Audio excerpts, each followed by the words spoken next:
Our scripture reading is taken from Isaiah chapter 40, verses 25 to 31. To whom then would you liken me, or to whom shall I be equal, saith the Holy One? Lift up your eyes on high, and see who has created these things, who brings out the hosts by number, and call them all by name. By the greatness of his might and the strength of his power, not one is missing. Why do you say, O Jacob, and speak, O Israel, my way is hidden from the Lord, and my just claim is passed over by my God?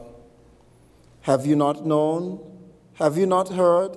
The everlasting God, the Lord, the creator of the ends of the earth, neither faint nor is weary. Nor is weary. His understanding is unsearchable. He giveth power to the weak, and to those who have no might he increaseth strength. Even the youth shall faint and be weary, and the young men shall utterly fall. But those that wait on the Lord shall renew their strength. They shall mount up with wings like eagles. They shall run and not be weary. They shall walk and not faint. Kindly bow your heads as we pray. Heavenly Father, we give you thanks and we give you praise, and we thank you for the blessed assurance in your word that you say that if we call upon you, that you would hear us, you would answer us, and you would show us great and mighty things. We give you thanks for this, a brand new day. We thank you for your mercies and your love. And we do pray that even as the members of this honorable house have gathered here, Lord, to discuss the matters that will be presented today, we pray, Heavenly Father, that you will be with them. We pray that your wisdom and your understanding would be in the midst of the discussions. We commit them before you, and we pray that your divine name would be praised and honored through Jesus Christ, our Lord. Amen and amen. Thank you, Chaplain. Good morning, members. You may be seated.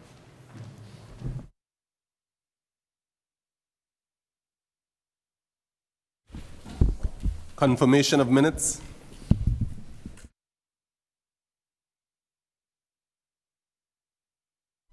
Are there any amendments?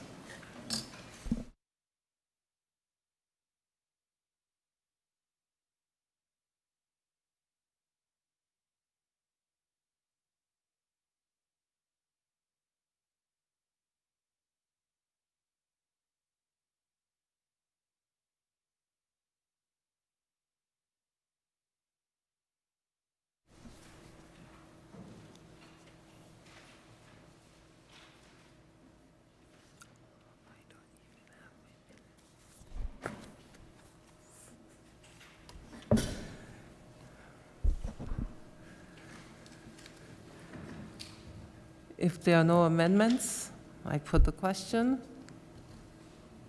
that the minutes be accepted as circulated. Those in favor say aye. Those against say no. The ayes have it.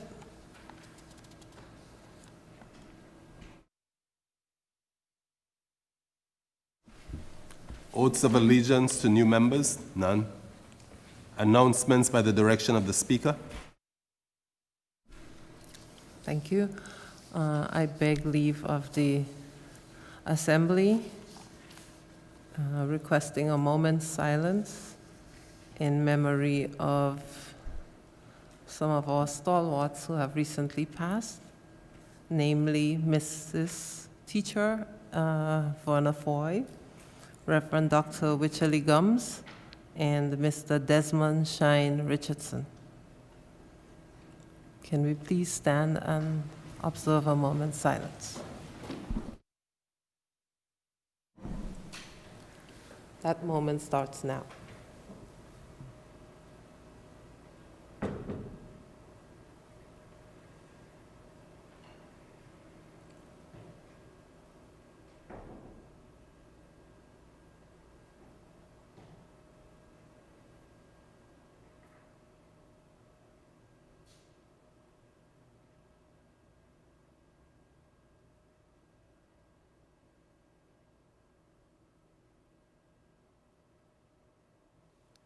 Thank you, members. You may be seated.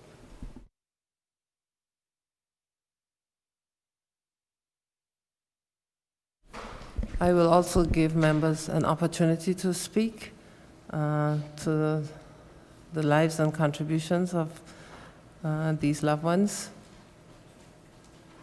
just before we adjourn today's sitting. And I specifically want to make mention that this request was made in writing by the Honorable Member for West End. Thank you.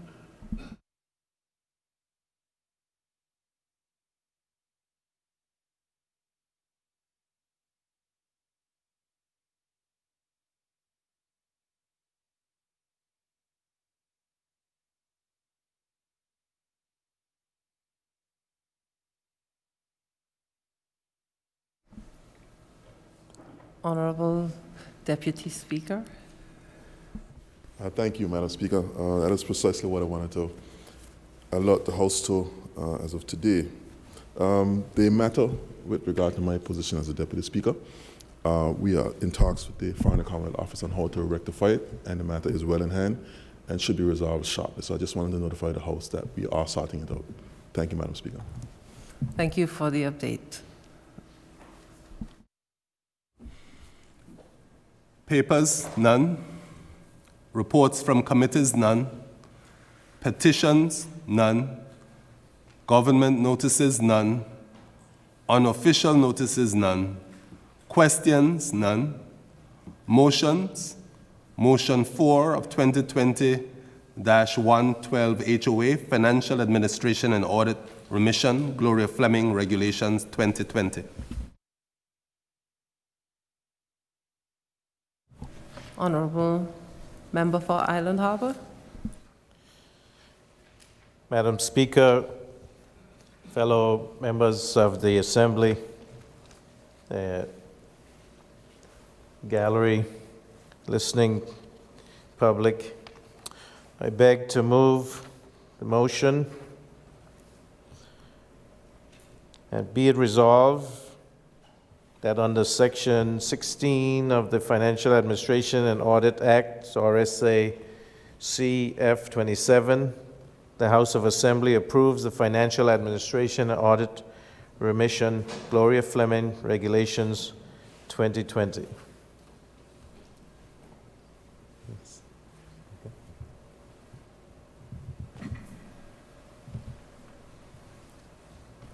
Honorable Single Island White Electoral District Thank Member. you, Premier, Madam Speaker. Second, I would like to second that. It has been moved and seconded that motion 4 of 2020-112 HOA Financial Administration and Audit Remission, Gloria Fleming Regulations 2020.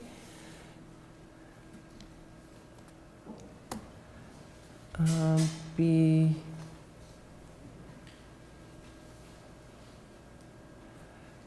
yeah.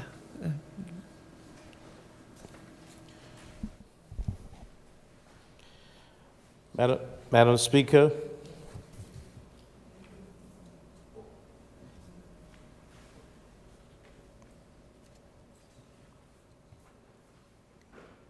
Okay, member, you may continue.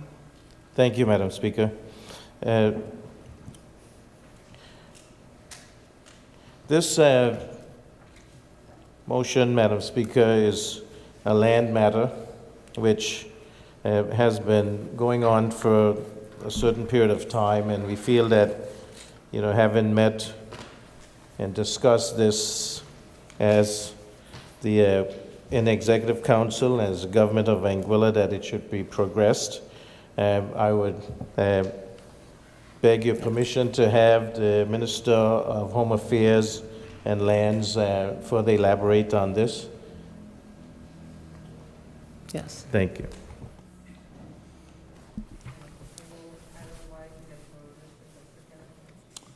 Thank you very much, Madam Speaker. Pleasant good morning to Premier, my colleagues, and the opposition side of the House, those in the gallery and those listening via radio and social media.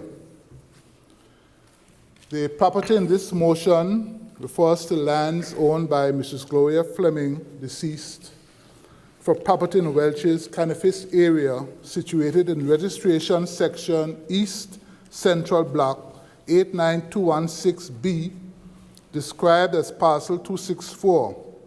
The matter surrounds a portion of the public road and the payment of taxes to the Crown. As some persons may be aware, the original public road ran through the land to the east of the current road that leads to Welch's. The said land belonging to Mrs. Fleming and her husband, who is also deceased. The old road measured 0.53 of an acre. The old road has been condemned and relocated to the current road running through Welch's, some 40 plus years now. The new road now takes up 0.94 of an acre of Mrs. Fleming's land. In or around May 2019, Executive Council granted permission to proceed with the Financial Administration and Audit Act, and a motion was previously tabled at this Honorable House. Mr. Devon Fleming Sr. is the sole heir of the estate. He applied to the court for a grant of letters of administration. However, in October 2019, the said grant was denied by the court, and an application had to be resubmitted for the grant to the court. The grant was thereafter approved in May 2020. Mr. Fleming Sr., as agreed by the government and Mr. Fleming, will transfer the road measuring 0.94 of an acre to the Crown, and the Crown will transfer to Mr. Fleming the portion of the existing public road measuring 0.53 acres currently running through the estate. Also, in consideration of this, Mr. Fleming Sr. will forego any entitlement to monies from the Crown for use of the current public road over the past 40 years. In addition, Mr. Fleming has agreed to transfer to the Crown an additional acreage of 0.4 of an acre to set off against the transfer and registration fees, or as is proportionate against the monies he owes the Crown to complete the registration of title. The valuation section in the Department of Lands has reviewed the valuation of the land based on the assessment that was made pursuant to a court order surrounding for a settlement of monies owed. The valuation section is of the opinion that the same is within the reasonable tolerance based on consideration past. Therefore, the government in this motion will remit taxes in the amount of $89,918.64 EC dollars for stamp duty, estate fees, registration fees, conditionally upon the transfer of the land situated in registration section East Central, Block 89216B, Parcel 264, part of, comprising 0.40 of an acre, valued at $38,641.22 EC, and 0.53 of an acre, valued at $51,277.42 EC to the Crown. This transaction will in turn generate additional revenue to the government of Anguilla from sales on the subdivided parcels, that is stamp duty, charges, planning fees, and building permits, to name a few, besides other indirect revenue generators on the registration of title to Mr. Fleming Sr. Things like roads will be developed, buildings will be constructed. In other words, it will be generating some significant economic activity. I thank you, Madam Speaker. Thank you, Honourable Member. I now invite debate to motion 4, 2020. The floor is now open for contributions. Member for Valley North. Thank you very much, Madam Speaker, and a pleasant good morning to you and to all in this honorable House, and to those who are listening in and are watching via the various media methods. Madam Speaker, I rise in support of this motion, and as the now Minister for Lands and island-wide representative, explained that this basically, Madam Speaker, is sort of cleaning up, mopping up, so to speak. And a lot of this needs to be done, especially in the areas of lands. And I speak, Madam Speaker, as the former Minister of Lands. This area that we are dealing with here, in terms of the motion and the transaction, really and truly is what we know going up, we call it Sile Hill. And I'm sure you are very familiar with that and would know exactly where the old road was and where the new road is at the moment. Again, like all of us, from time to time, we go through financial hardships, and the proprietors of the estate of Gloria Fleming, I'm not speaking for them, but they will be land rich and sometimes cash stricken.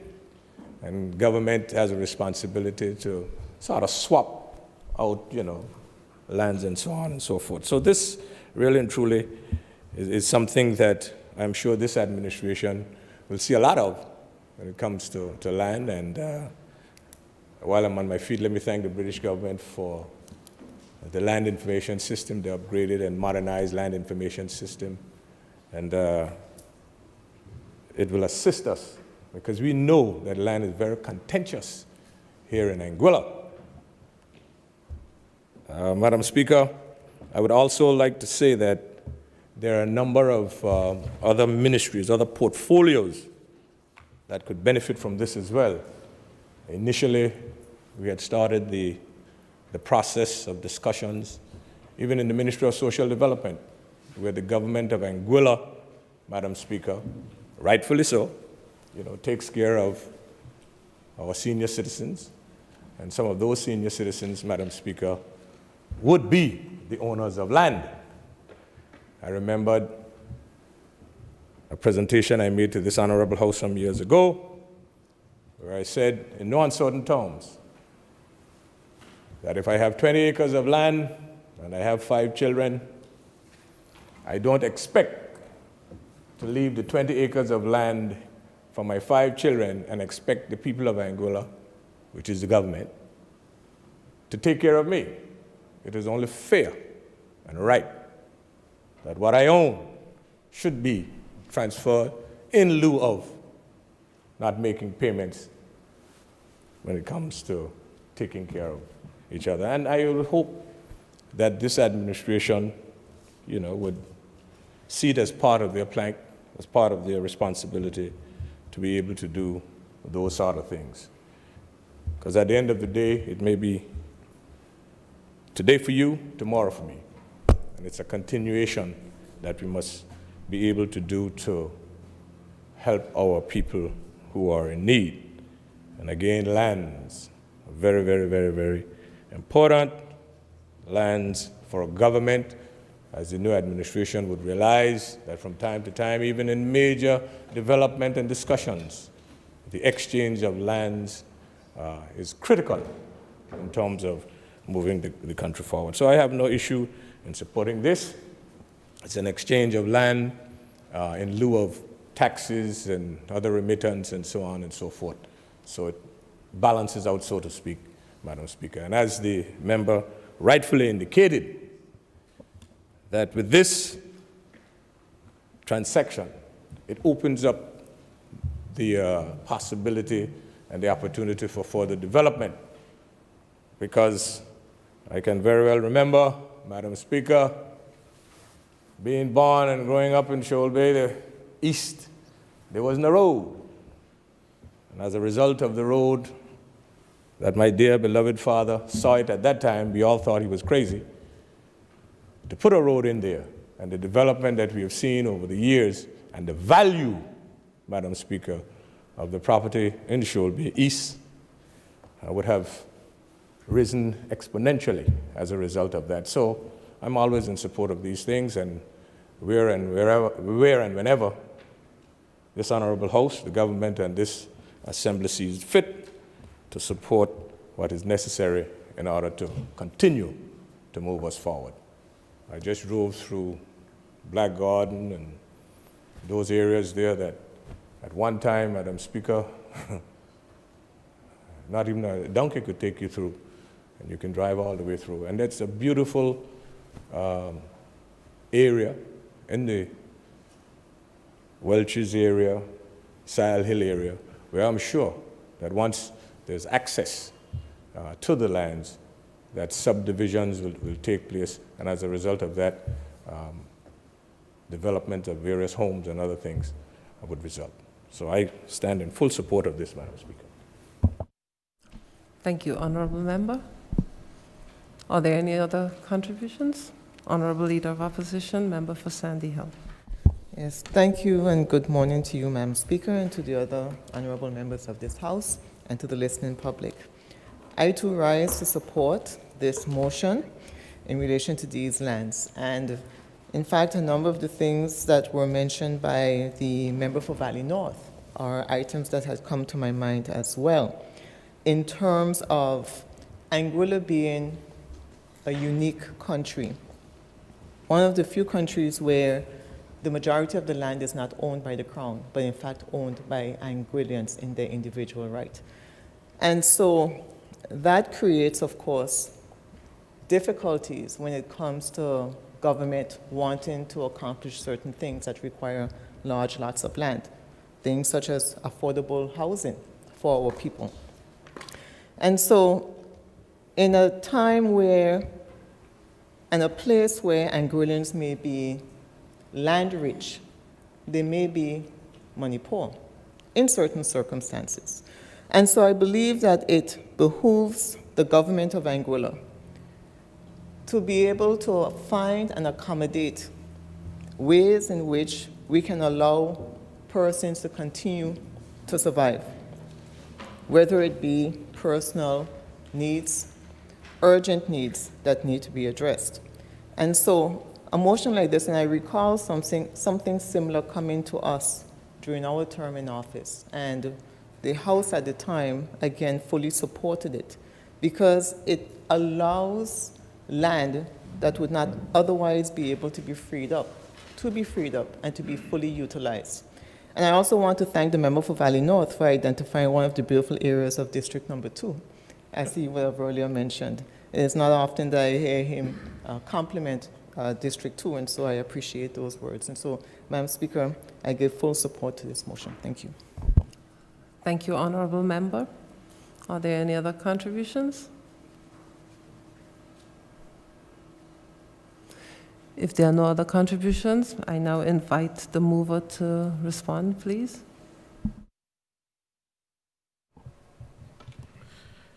Thank you, Madam Speaker. I'd like to thank the Honorable Island-wide member, Mr. Hodge, for elaborating on the circumstances, and for the Leader of Opposition and member for Valley North for their support.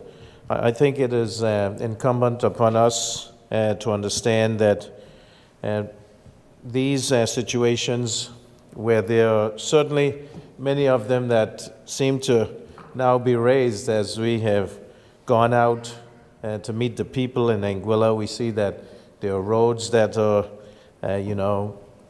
encumbered on lands that persons have not been compensated for, or they would like to have them moved so that they can use their parcels of land differently. And so these concerns, as the Honourable Member for Valley North said, which will come up from time to time, we have to have an understanding that we want to do what's best for the people of Anguilla. And as the Leader of Opposition stated, that it's great to know that the people of Anguilla own Anguilla, and that this is unique to concerning other islands in the Caribbean, where having had sugar plantations, the Crown would tend to own most of the land. Here in Anguilla, we want to be able to have a say in how the land is developed and how our people and their well-being is looked out for. And so I accept and appreciate the comments given, the support for this motion. And Madam Speaker, I want to acknowledge the ease with which this side of the table and the other side have approached these matters, and want to put that on record that it's commendable that we can decide to not oppose just to oppose, but to move Anguilla forward. I thank you. Thank you, Honorable Member. And thank you, members, for your contributions. Motion 42020-112 HOA has been debated without amendment. Members, the question is that this motion be passed. Those in favor say aye. Those against say no. The ayes have it. Motion 42020-112 HOA has been passed without amendment and is now a resolution of the Assembly.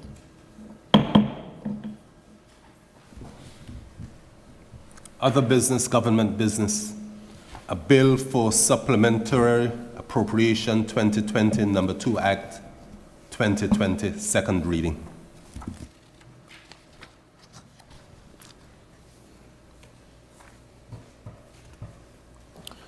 Honorable Member for Island Harbor. Madam Speaker, I move that the bill shortly entitled Supplementary Appropriation 2020, number 2 Act 2020 have its second reading.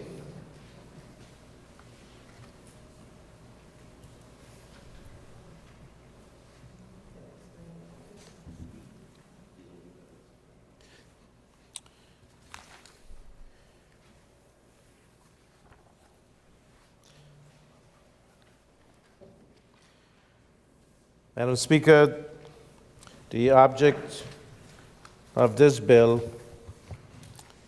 is to authorize the reallocation of sums charged on the consolidated fund as provided by Appropriation 2020 Act 2020.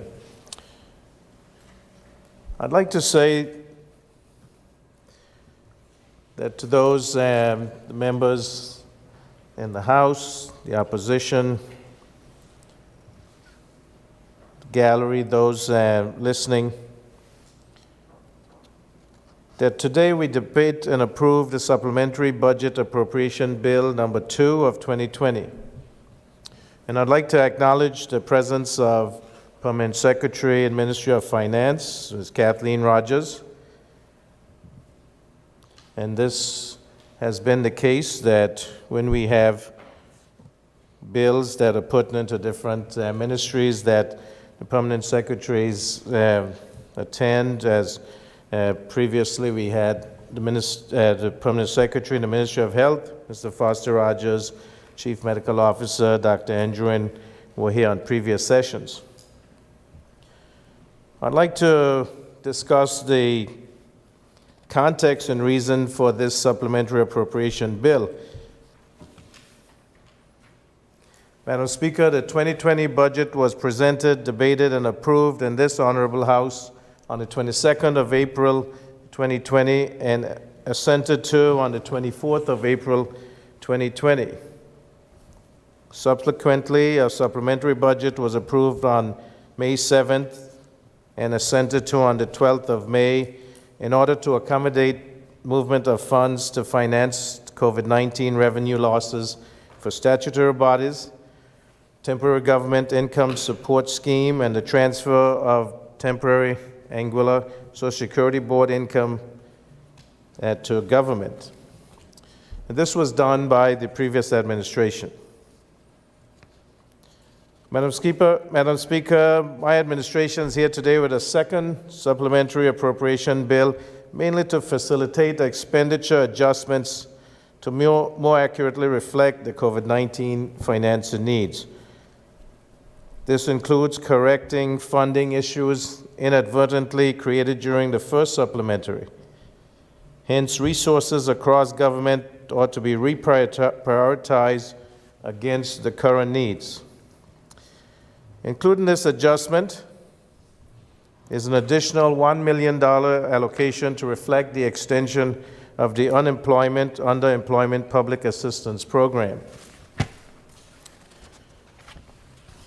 Madam Speaker, this program will include persons who are employed prior to October 1st of 2019, but became unemployed as of October 1st, 2019. The prior unemployment benefit was provided for those who became unemployed or underemployed from March 1 of 2020 as a result of the COVID-19 pandemic. This was for 3 months in the first instance. Upon coming into office, this administration extended the benefit from July 1, 2020 to the end of 2020. Understanding that there are Anguillians who are unemployed before March 2020 and who are seeking employment but cannot be employed because of the COVID-19 pandemic, this administration decided to extend the benefits to those who were unemployed up to 6 months before March. This would take us to October of 2019.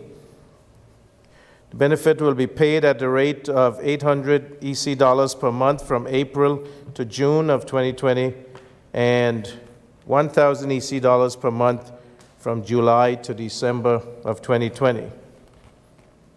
And I'd like to encourage all those who qualify to apply for this benefit. On the 17th of September 2020, the Executive Council ratified and approved the following supplementary recurrent expenditures as listed in the schedule. And that is hereby provided for the members of the House.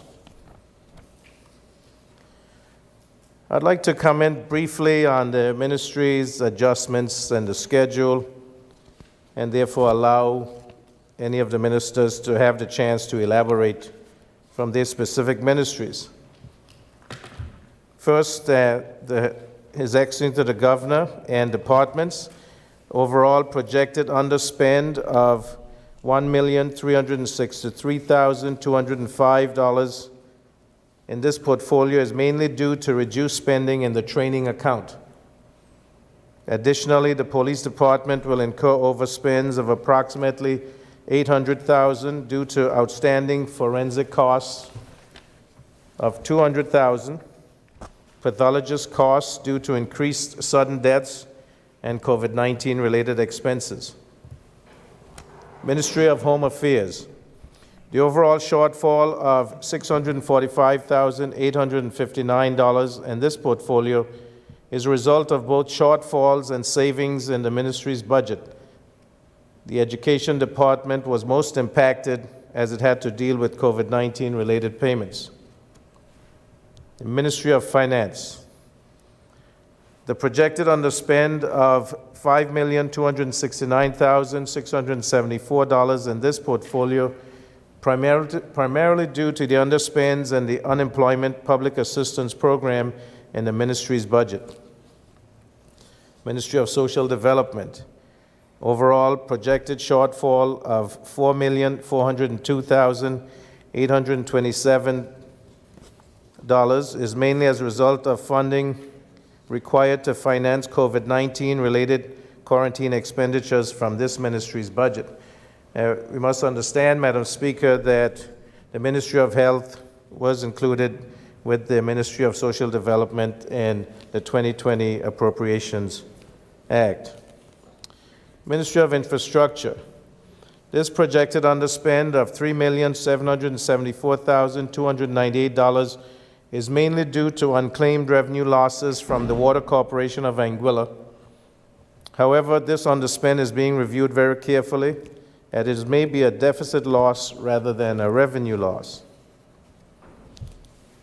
Madam Speaker, as I indicated earlier, the revised expenditure portfolios listed were approved by Executive Council. We believe that the supplementary expenditure allocations can be accommodated as all the ministries and departments were involved in this exercise and provided their year-end projections that form part of this second supplementary appropriation bill. Madam Speaker, it would be remiss of me not to thank the hardworking, dedicated permanent secretaries, technical staff, public servants who work diligently on the supplementary budget. I'd also like to thank the Chief Medical Officer, the Ministry of Health, Health Authority of Anguilla, Police, Fire Service, Special Constables, who have all contributed significantly and on the front lines of dealing with this COVID-19 pandemic, which has so negatively affected our economy and our people. I'd also like to thank the Governor, the Governor's Office, the United Kingdom government, and its taxpayers for the financial assistance provided to help us to reduce the impact of this pandemic, and which is reflected in this supplementary appropriation bill. And also to note that the requirements of the Memorandum of Understanding has made it necessary, when making reallocations more than $100,000, that we have to get approval. And this is one way that we can mitigate that during doing this supplementary budget. I thank you. Is there a seconder? I raise a second.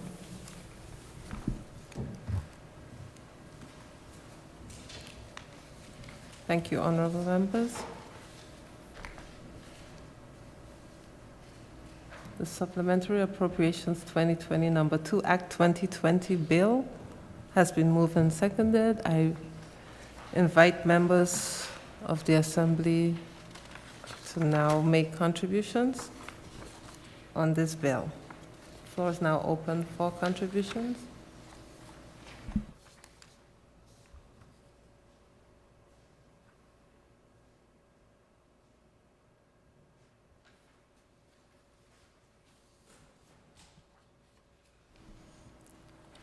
Are there any contributions, members?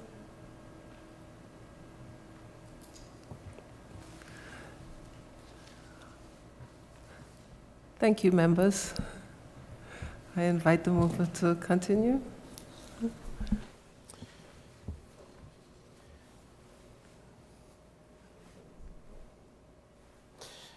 Madam Speaker, I thank you. I'd like to thank the Assembly.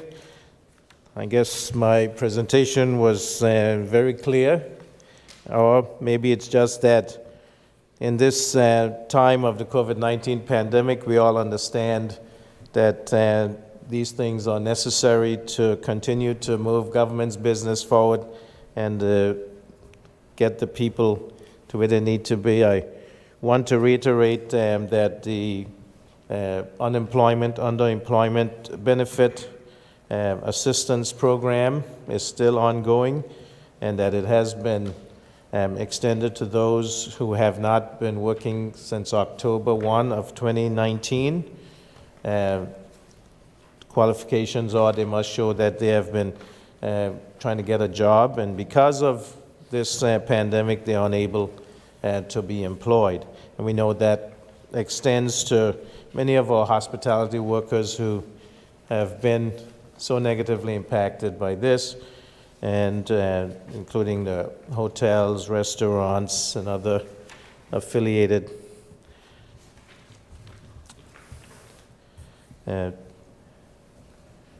entities. And so I again would like to reiterate that we want the people of Anguilla who have been affected to apply for this and then get some help. We know that our people are hurting, and the plan is to open the country in a phased approach so that we can get the economy going, but we have to do it in a manner where the health of our people is paramount, and that is the intention of this administration, along with the help of the different stakeholders. So I'd like to thank you again for this opportunity, and we continue to move forward. Thank you, honorable member. It has been moved and seconded that a bill shortly entitled Supplementary Appropriations 2020 Number 2 Act 2020 be now read a second time. Those in favor say aye. Those against say no. The ayes have it. I call upon the clerk to read the bill a second time. An act to authorize the reallocation of sums charged on the Consolidated Fund as provided for by the Appropriation 2020 Act 2020, Act number 12 of 2020. Under Rule 54 of the Legislative Assembly Rules of Procedure, the bill now stands referred to a committee of the whole assembly to be considered. Assembly and committee, I also wish to invite the permanent secretary of the Ministry of Finance to the assembly, and I am hoping that members would use her expertise in this regard. So, permanent secretary, Mrs. Kathleen Rogers.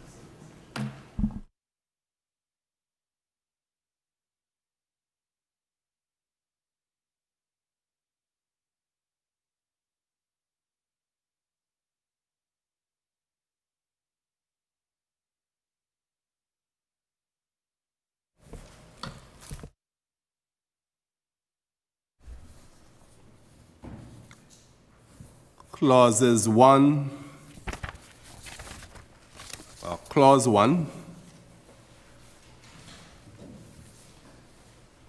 Is this one? So you put the question. You put the question. Oh. Sorry.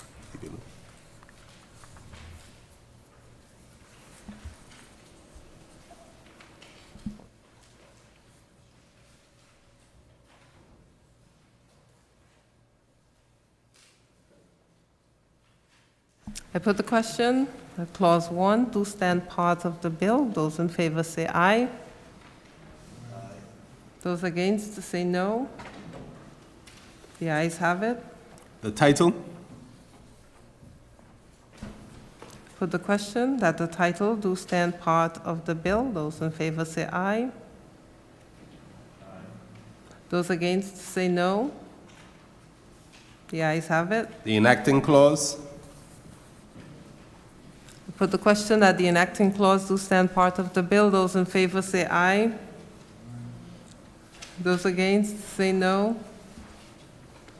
The ayes have it. The schedule, Part 1, Recurrent Expenditure, Program 001R, His Excellency the Governor, $29,796,983.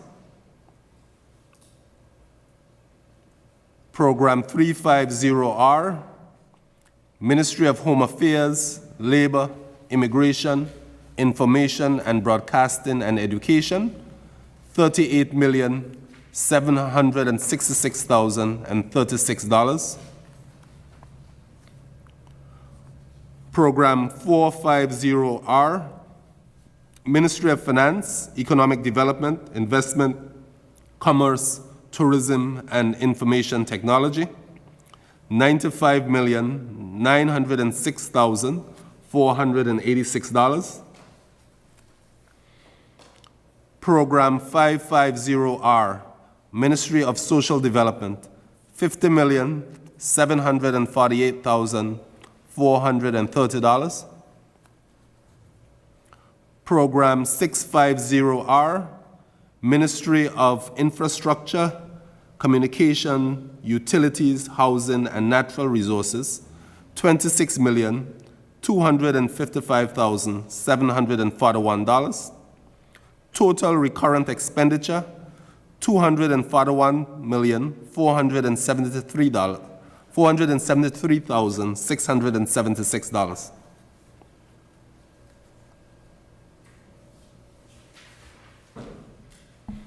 I put the question, the total recurrent expenditure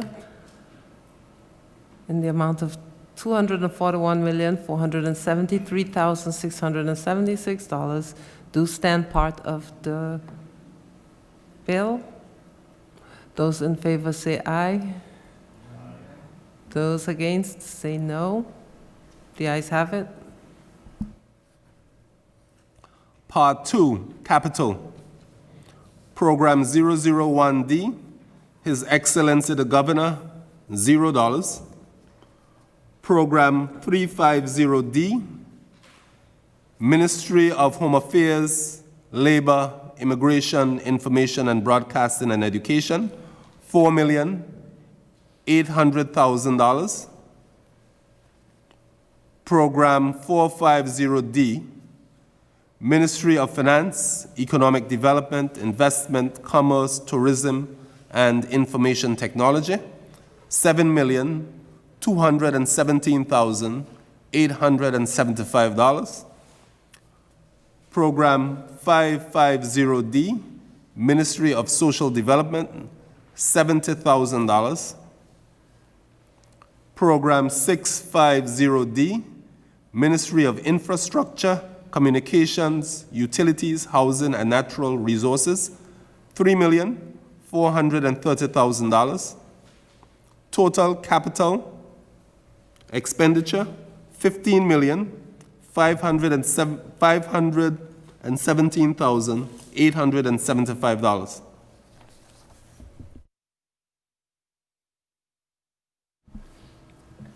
I put the question. Total recurrent and total capital stands at $15,517,875 do stand part of the estimate. Those in favor say aye. Those against say no. The ayes have it.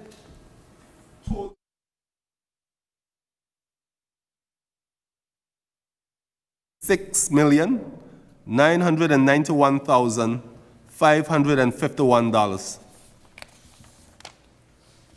For the question, the total recurrent and capital expenditures at $256,991,551 do stand part of the estimate. Those in favor say aye. Those against say no. The ayes have it.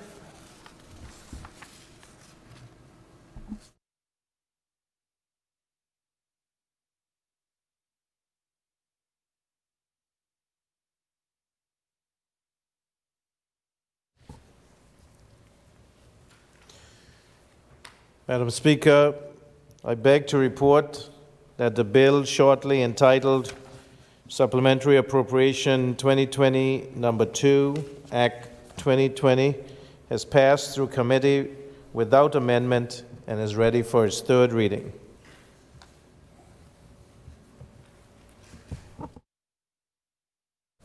Madam Speaker, I rise to second. Thank you, members.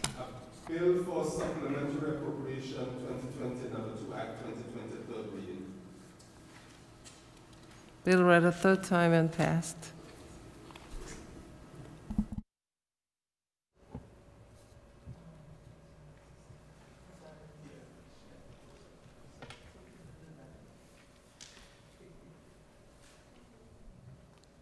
Madam Speaker, I beg to move that the bill shortly entitled Supplementary Appropriation 2020 Number 2, Act 2020, be read a third time and passed.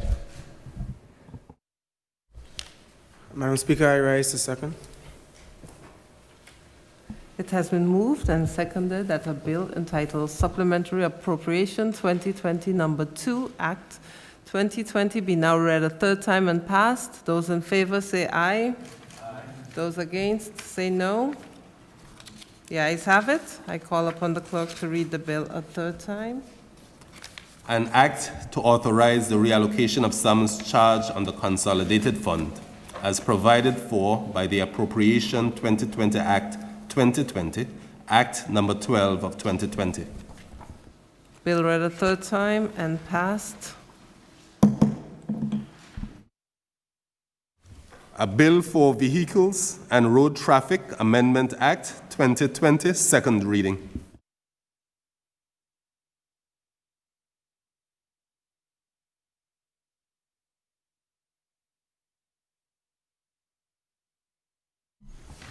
Honorable Member for Road South. Madam Speaker, I move that a bill shortly entitled A Bill for Vehicles and Road Traffic Amendment Act 2020 be read a second time. Madam Speaker, I rise to second it. Thank you, honorable members. You may give an explanation, reasons and objects, member. Thank you very much, Madam Speaker. Madam Speaker, this bill seeks to amend the Road Traffic Act related to the provisioning of tint on vehicles. For almost 2 decades, we've heard members of our community, young and old alike, those in the legal fraternity, medical doctors, and many persons who have to park their cars on a daily basis in the hot sun complain about the heat in their vehicles and the destruction to their vehicles given the climate that we live in. And some weeks ago, Madam Speaker, there was a huge dust-up about this. And after hearing the issues, I decided that there was need to amend the act. So we are coming to the Honorable House today to amend this act to reduce the health issues that comes out of hot vehicles when the heat up the plastic in the vehicles and the carcinogens that comes from that impacts people's health, and also the damage to the interiors of the vehicles and the like. We are coming to this House to amend this act to ensure that all of those concerns are alleviated.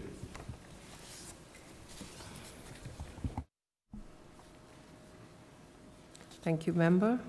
It has been moved and seconded that a bill entitled Vehicles and Road Traffic Amendment Act 2020 be read. I now invite debate on the principles of this act. Floor open for contributions.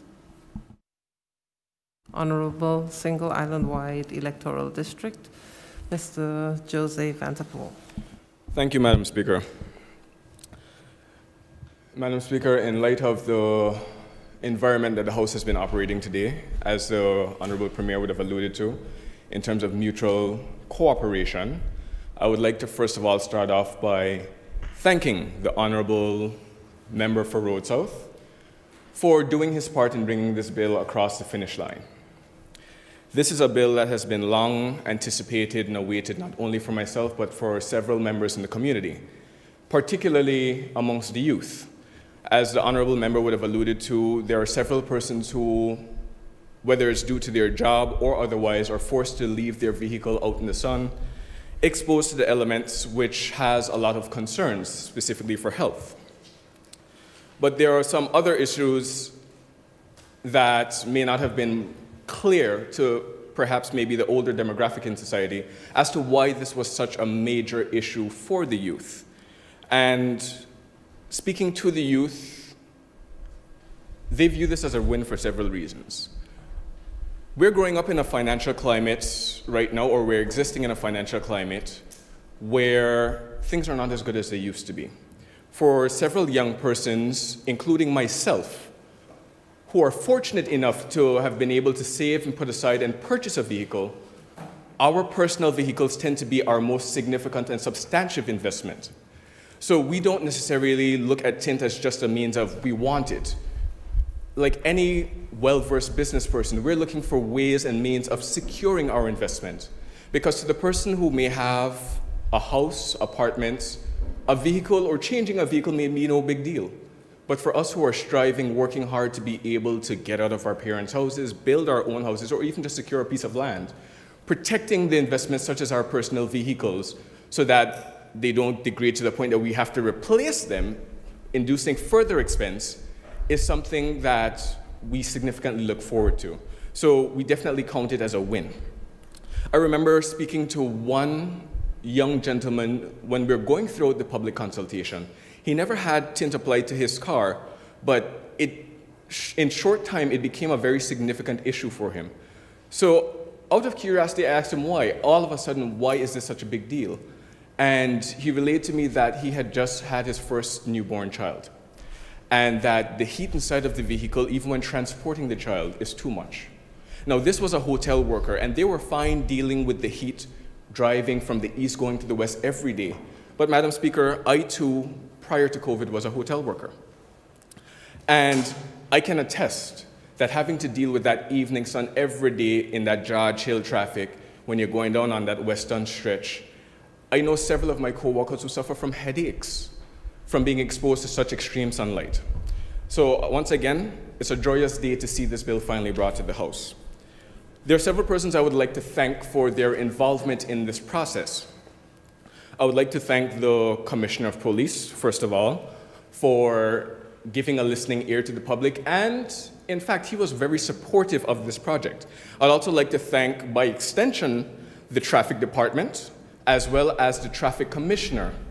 So while we've been going through this extensive process, I believe the first meeting that I personally would have attended would have been back in December, where I was invited by Junie, better known as Chief of Tin Shop AI, as well as two other constituents in the community, namely Steve Francis, as well as Jason Doggy Brooks, to a meeting three of us one-on-one with the Commissioner of Police.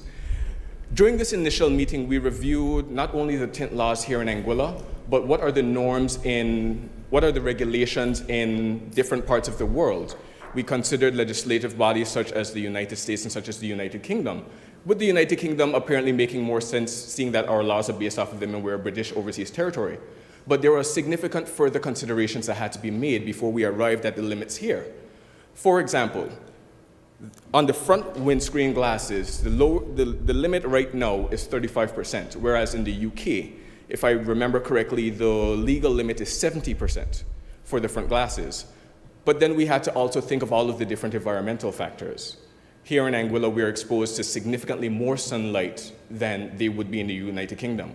We're also exposed to significantly higher intensity sunlight. So there were a lot of different measures that came into play in terms of deciding the levels. But it wasn't only on the part of protection, on the part of our people. This was a very significant and arduous negotiation process. Because at the end of the day, even though the police want to be responsive to the concerns of the people, they also have to take into concern their primary function, which is protection and safety. And this is not safety only for, say, for example, not seeing who's in a vehicle, then being able to speed off.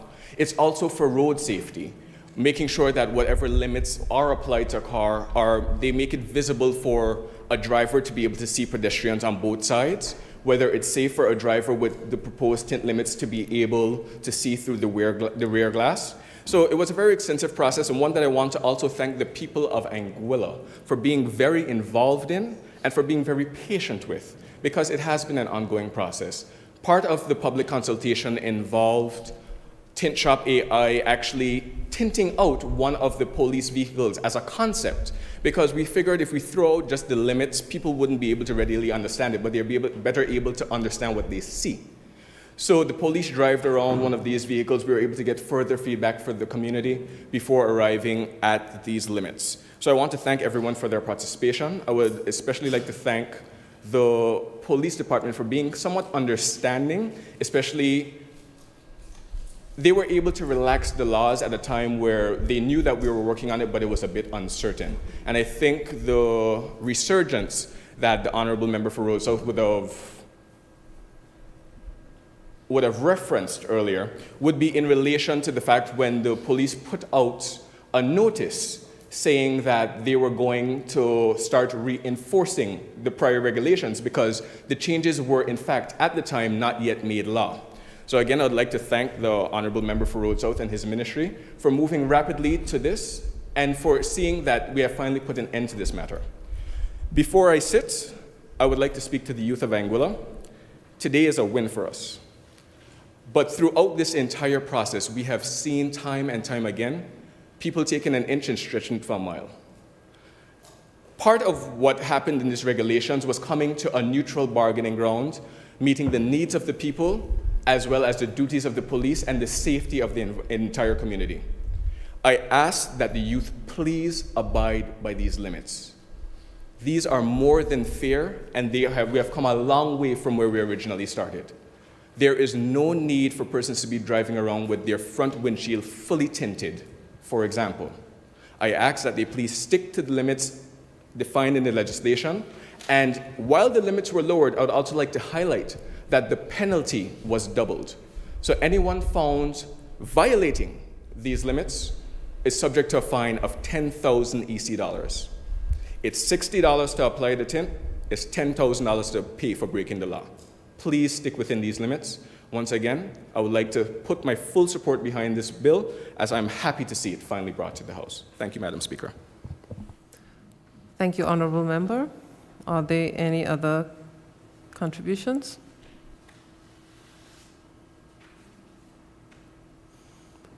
If there are no other contributions, I invite the mover to respond, please. Thank you very much, Madam Speaker. Just the last sitting of the House, the Honorable Attorney General stood and he said that this administration will be bringing forward an aggressive legislative agenda. And he is absolutely correct, Madam Speaker.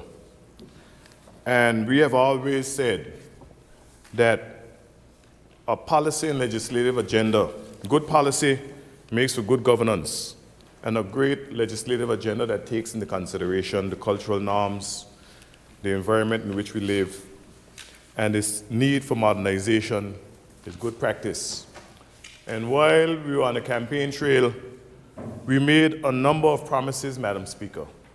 And those promises included a number of legislative amendments. And I can tell you that the Honorable Attorney General and his staff have been working hard, because the Honorable Member for Valley South, the Honorable Island-wide candidate, Mr. Kyle Hodge, the Honorable Member for Island Harbor in particular, and that is not to say that other honorable members are not moving forward with legislation, but they too have an aggressive legislative agenda, and that is why we seek to have at least 2 sittings of the House a month to ensure that this legislative agenda will be met.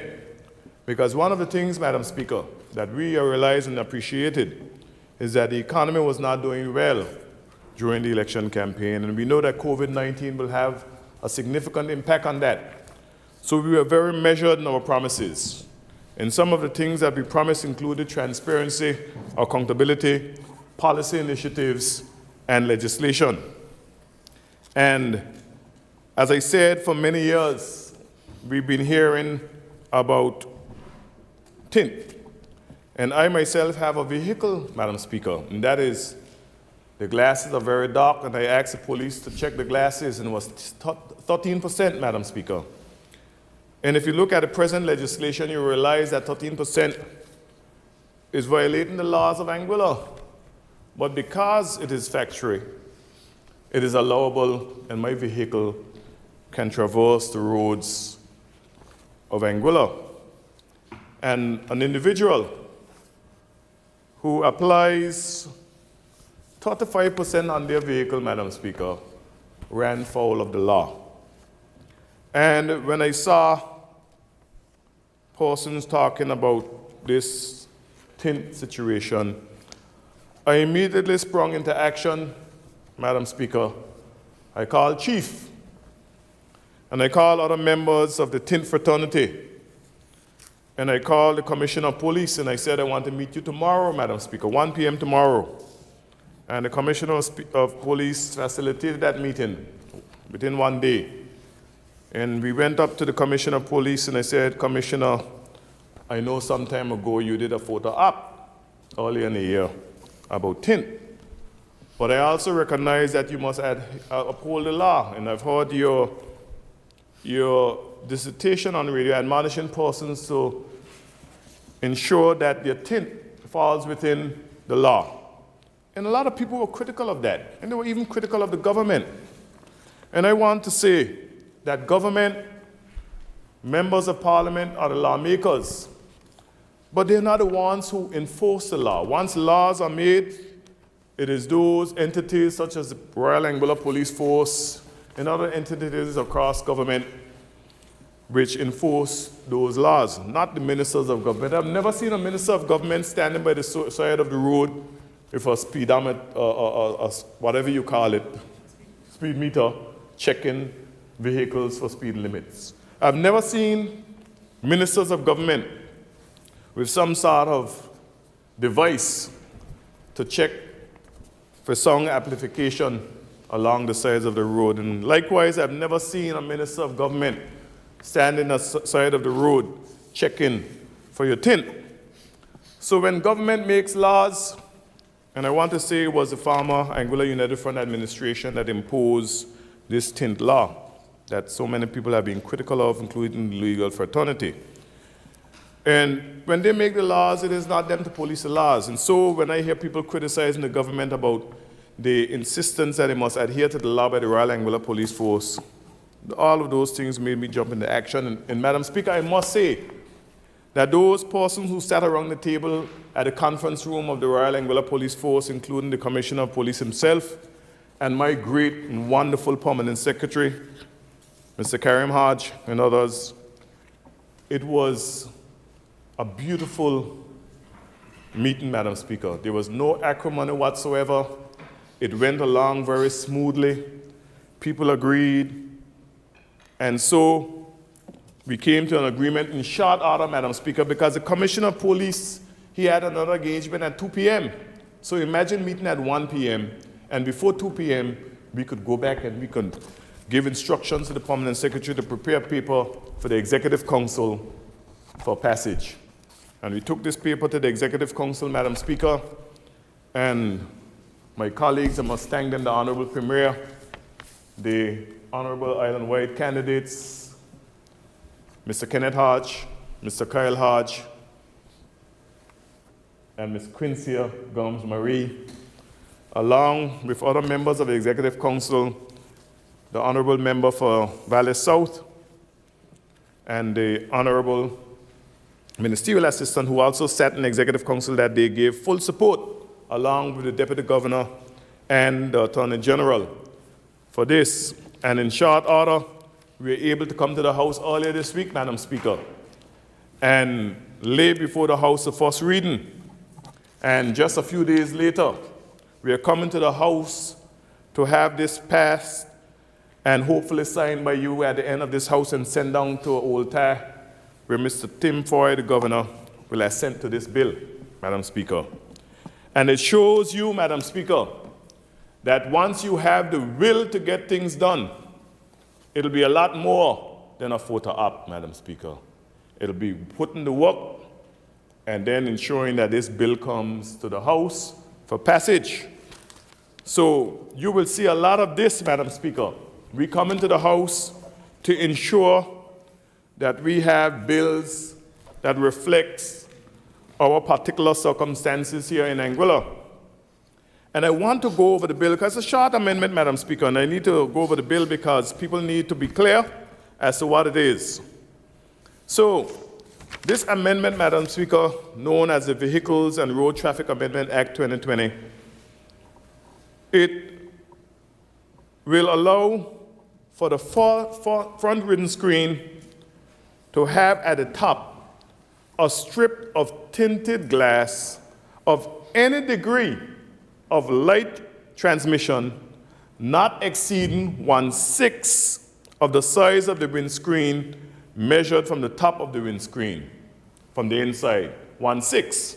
And the reason why we say 1/6, Madam Speaker, is because as you can appreciate, the windscreen of a March and the windscreen of a Jaguar, you drive a March, Madam Speaker, and the single island white candidate drives a Jaguar. You know, it tells you a lot about our fiscal positions, Madam Speaker. But be that as it may, Madam Speaker, the windscreen of my March and the windscreen of the single island white's Jaguar is of a different height, Madam Speaker.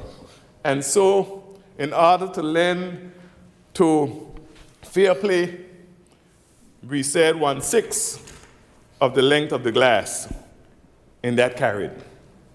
And then we went to the front windows, Madam Speaker.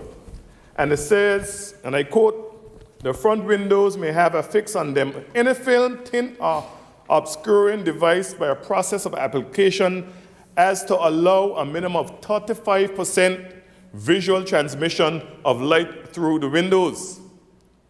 And I don't know much about tint, so you had persons like Tyrone Lewis and Daggy and what's your brother name, Mr. Hodge? Aaron, and Chief and those guys. They say, hey, this is what it looks like. And I saw some person, and I won't call their name, Madam Speaker, who just yesterday applied 35%. And I could see straight through the glass. I was like, that's what 35% it is? So it says to me that it's not obstruction. There's no obstruction there with the 35%.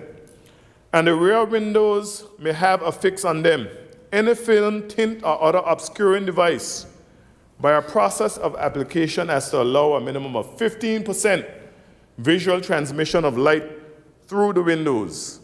And the rear windscreen may have affixed on them any film or tint or any obscuring device of a process of application as to allow a minimum of 15% light through the windows.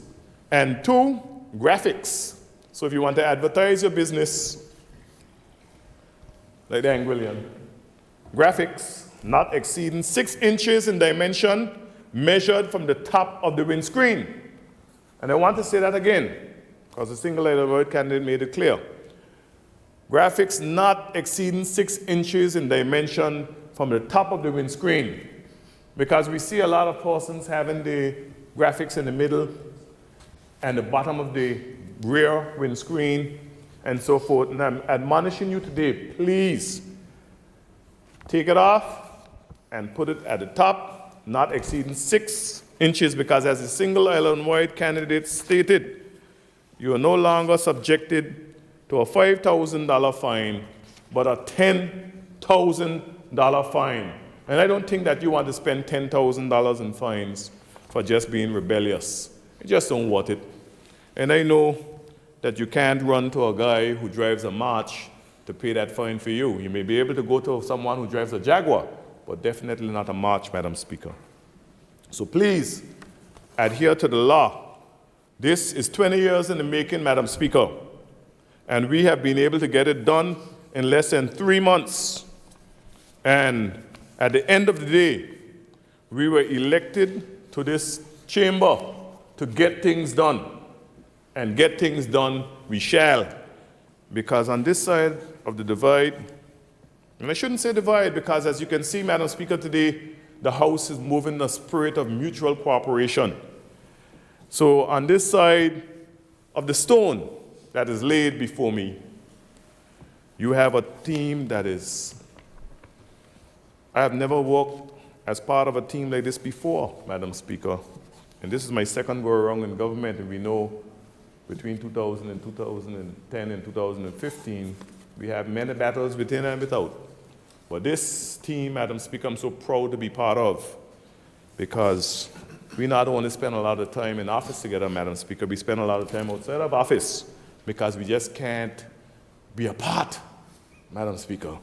There's so much love and affection among this team. And Madam Speaker, while I say that, I just want to say that last time I was here in this House, I was the youngest member, and today I'm a senior citizen along with the island-wide candidate, Mr. Kenneth Hodge, and the Premier, Dr. Ellis Lorenzo Webster, and my good friend from Road North, Merrick Richardson. We are the senior citizens in this house, and we have young, fresh, vibrant people that keep us on our toes.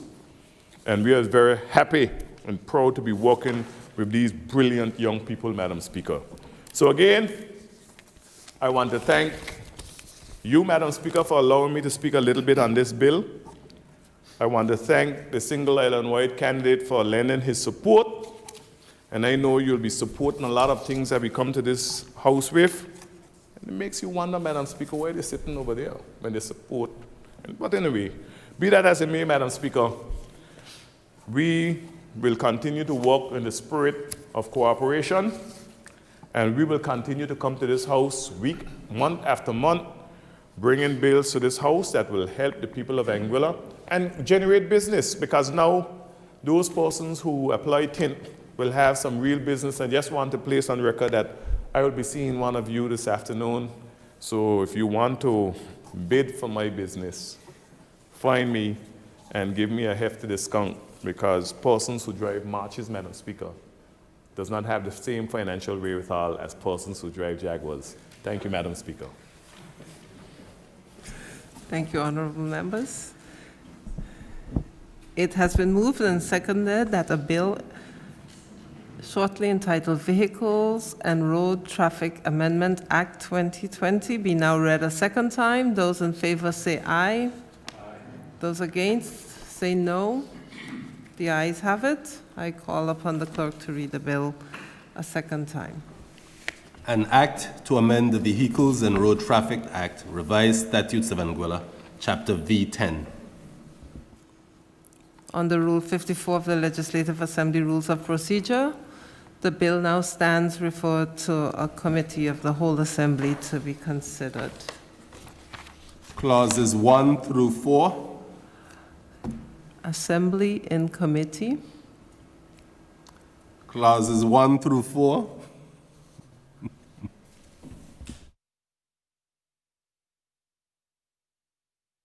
I put the question that clauses 1 through 4 do stand part of the bill. Those in favor say aye. Aye. Those against say no. The ayes have it. The title? Put the question that the title do stand part of the bill. Those in favor say aye. Aye. Those against say no. The ayes have it. The enacting clause? I put the question that the enacting clause do stand part of the bill. Those in favor say aye. Those against say no. The ayes have it. The Assembly will now resume its sitting.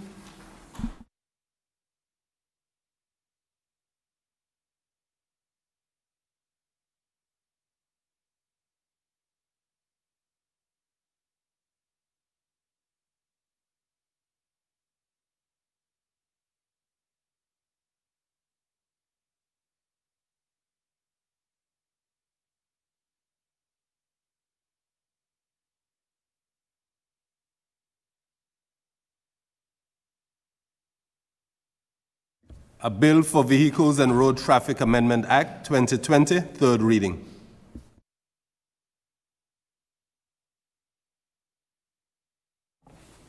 Madam Speaker, I beg to move that a bill shortly entitled A Bill for Vehicles and Road Traffic Amendment Act 2020 be read a third time and pass. Madam Speaker, I rise to second. That a bill entitled Vehicles and Road Traffic Amendment Act 2020 be now read a third time and passed. Those in favor say aye. Aye. Those against say no. The ayes have it. I call upon the clerk to read the bill a third time. An act to amend the Vehicles and Road Traffic Amendment Act, Revised Statutes of Anguilla, Chapter V10. Bill read a third time and passed.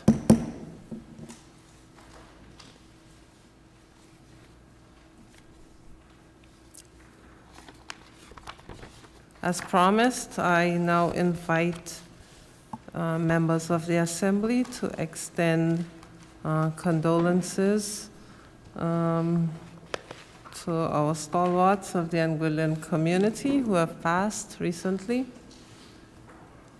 And on my own behalf, I wish to extend condolences to those families. I acknowledge member for Road South. Madam Speaker, I rise to extend my deepest condolences to the family of Desmond Shine Richardson in particular, and all of those that have fallen. But Desmond Shine, as we affectionately know him, I've known for a very long time. He used to be a very good waiter at Pim's Restaurant way back in the early 1990s, where I worked with him and learned a lot from him. And after that, he became an entrepreneur, setting up his gas station, where he worked very long hours, Madam Speaker. And he was a strong individual, a loving individual. And even though our politics were not aligned, that did not impact the friendship at all. And we would always laugh and joke. Some years ago, Madam Speaker, unfortunately, during a robbery, he lost one of his legs. And before that, he was an avid sportsman. He was a cyclist. He cycled every day, every morning, every afternoon. He was a great sports fan. And when I heard that he had passed, I could not believe it. Because every day, Monday to Friday, I would pick up my children, my sons, from the Alvin Allison Primary School in the afternoons. And at least once a week, I would stop in at a gas station, either to get gas or to have a quick conversation with him, especially during the election time. You know, it was always good to joke and laugh with him. And he was never a mean-spirited gentleman. During Hurricane, after the aftermath of Hurricane Irma, Madam Speaker, again, he opened his gas station when some were closed, and he would be in the back of the gas station pumping. It was so funny to go in the back of that gas station and see the way he was pumping the gas behind there.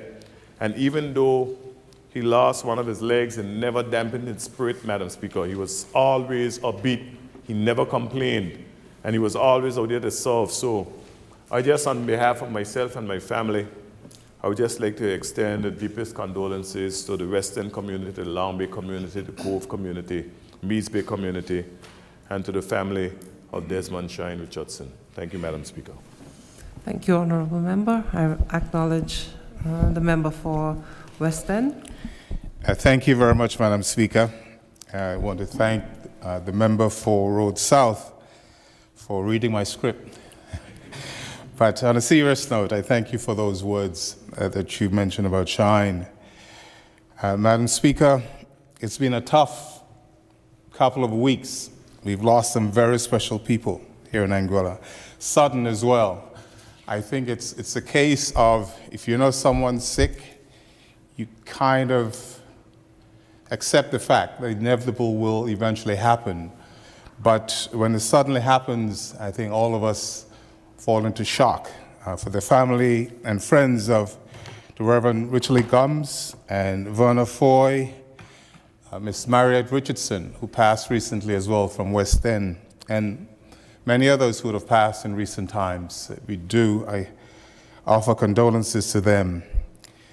I had a chance to speak with Karen Richardson, Shine's wife, this morning on my way to the house, and I said to her that, in fact, she said to me to pass on thank yous to all those who turned up on Tuesday evening, Tuesday the 22nd, where she was struggling, as you could well imagine. She was really struggling. But there were so many people that turned up. It rained cats and dogs, as they would say. It seemed quite ironic that when most of us throughout the day, in fact, previous days, were praying for rain because we felt our island needed it. It was very dry. And when there was a power outage in South Hill, just up the road, and West End power was still on, and there was lots of rain as Shine was lying on the ground. Madam Speaker, I also want to ask all of the people, all Anguillians, to spare a thought for our first responders. When I got there, This is soon after the ambulance arrived. Karen Richardson, Shine's wife, was struggling. She was trembling, as you could imagine, in shock. But a lady who works, another Karen Richardson, who works with the ambulance staff, was there comforting her. And I thought for us who cried a lot that night, who felt a lot of pain, we need to consider what they go through. Those who work in the ambulance, they're usually the first that are called. If someone gets shot, if someone gets stabbed, if there's a motor accident, if a family member is lying motionless, we call them. They have to deal with that not every single day, but when they go to work, how do they prepare themselves for it? When they go home, and half the time, that call might be a family member. In fact, it's believed that those two Karens are related in some way. So when we're feeling sorry for ourselves, we need to spare a thought for those who on a daily basis, that's part of what we call their job. It's more than a job, Madam Speaker. I felt I wanted to give all the energy that I possibly could to Karen that night, but I felt I needed help. I felt I needed to call other members in the community to say, come, Karen needs you. And again, I want all of us to, when you see those persons who work in the ambulance and work in the hospitals and police, in uniform or out of, we need to tell them, thank you so much for choosing to do a job that most of us will struggle to do. I know I would. God gave me a talent to be a cricketer for 15 years, to be a coach, a commentator, but I am not sure, Madam Speaker, that I could do the job that they do, because I often feel the pain these days, and they're supposed to act tough when in fact inside they're crying out. For Shine, if you ask me to talk about Shine and what he means, what he still means, not just meant, to me or the community of Western Anguilla, I could be here all day. But what I will tell you about him is that, and for most of us, when a young person dies, we feel that we've been robbed of what could have been. When someone who reached the age of 50, 60 and beyond, we grieve. But I think one of the things we need to appreciate and understand is we need to say, God, thank you for the years that have given us.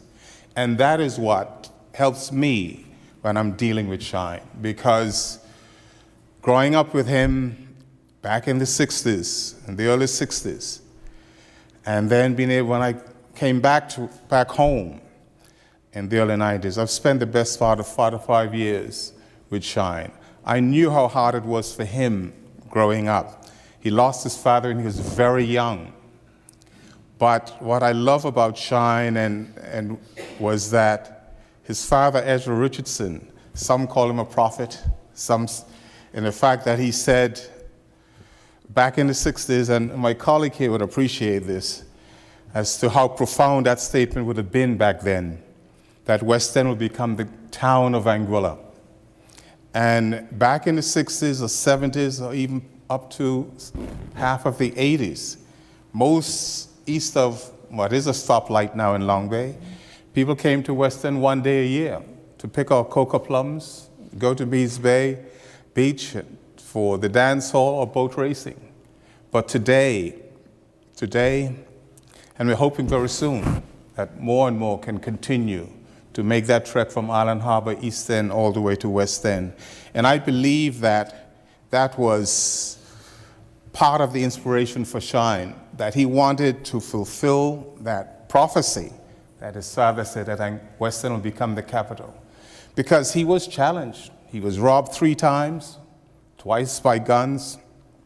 The third time, he actually lost his right leg, almost lost his life for that. But he didn't stop. He kept on going.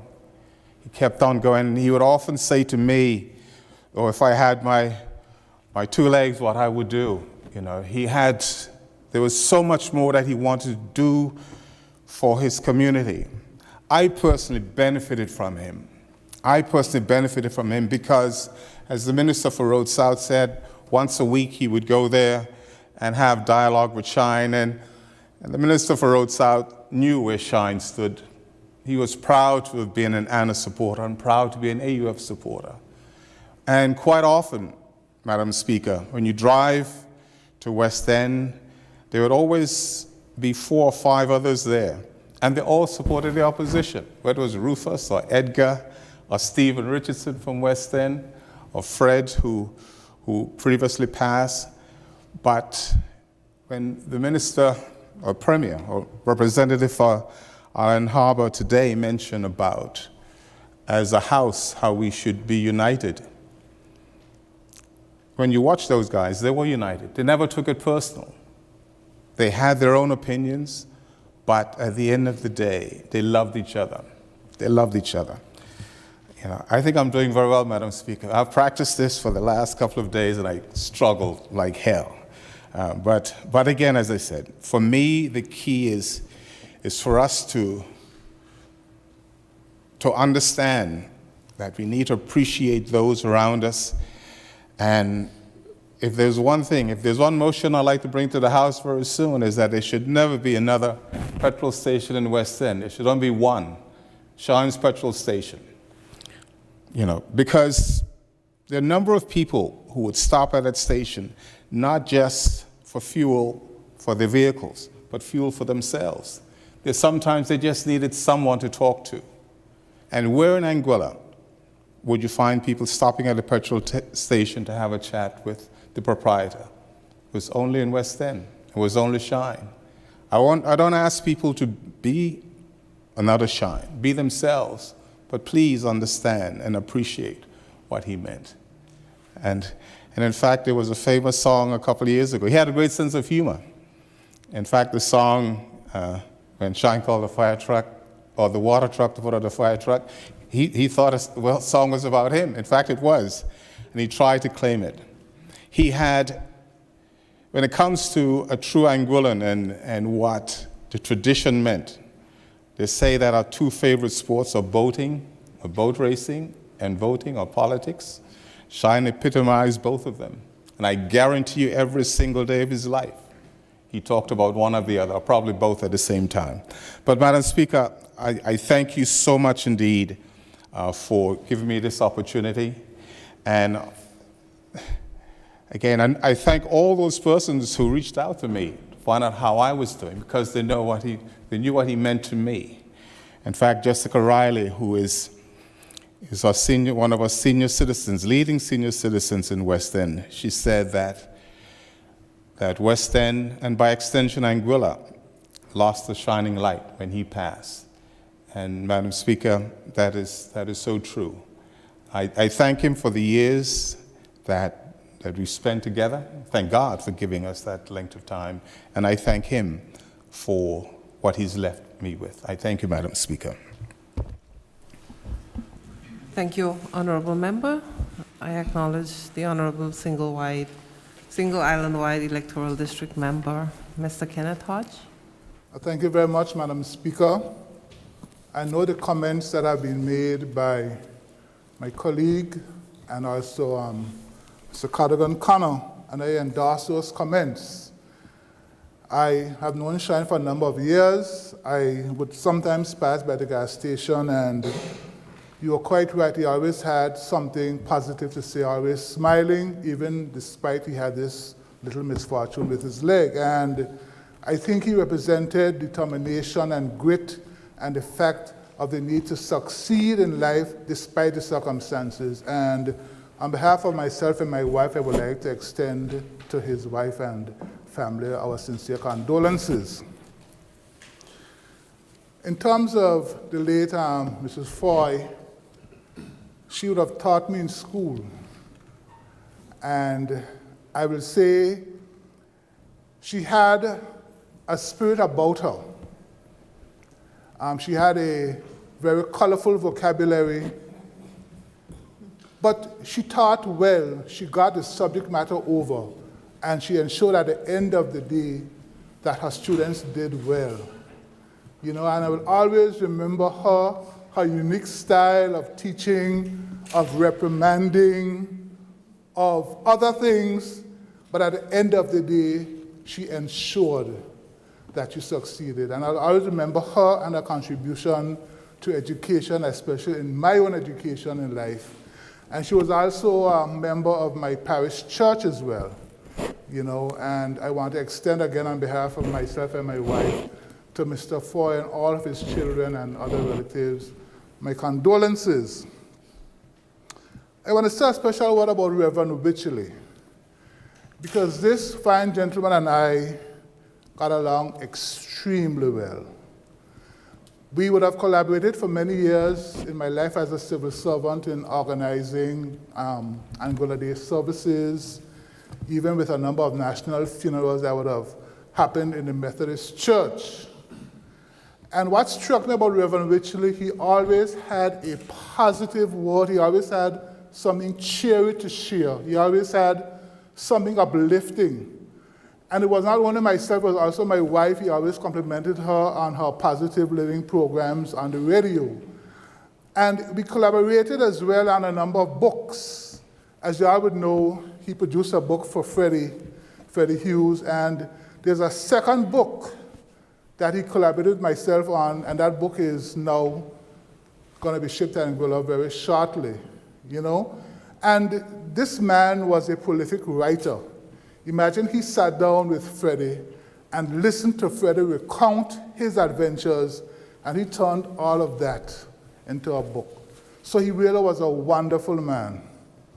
And I'm really happy and proud that the Honors and Awards Committee have seen it fit to make a recommendation to the Executive Council that he be awarded a national funeral on a date to be announced, and that he be awarded posthumously the Anguilla Badge of Honor and Queen's Certificate. Reverend Wycherley was a fine man.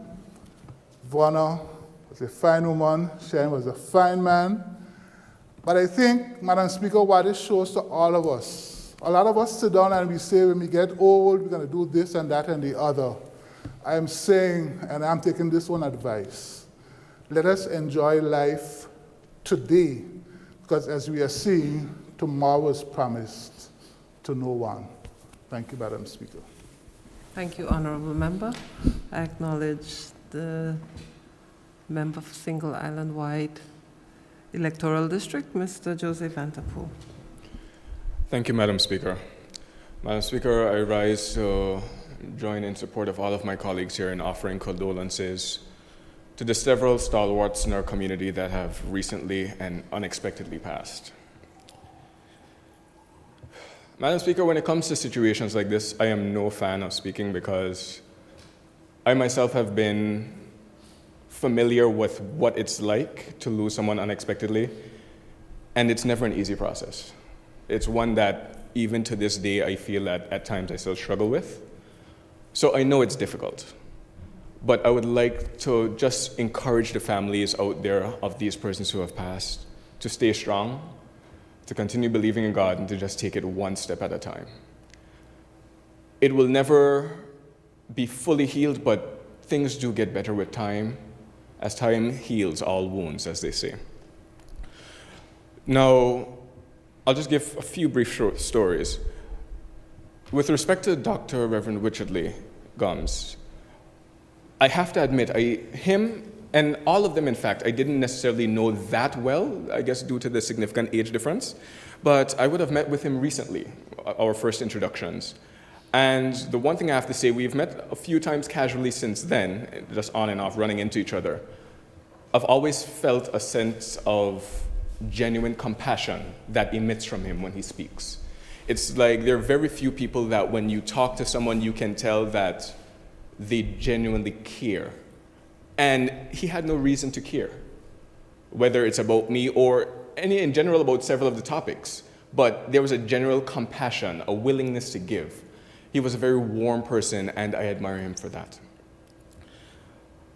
It's hard to talk and to continue after what Carly said, because he said it all so well, but to provide an example of that person that Shine is.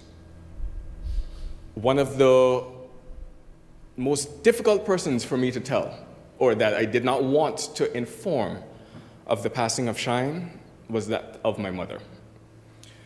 So I grew up with my mother here in Anguilla, she went to Dominica for a bit, and she has since returned. And in that time, when she first lived here, and even since returning, the only gas station that she would go to is in West End to see Shine.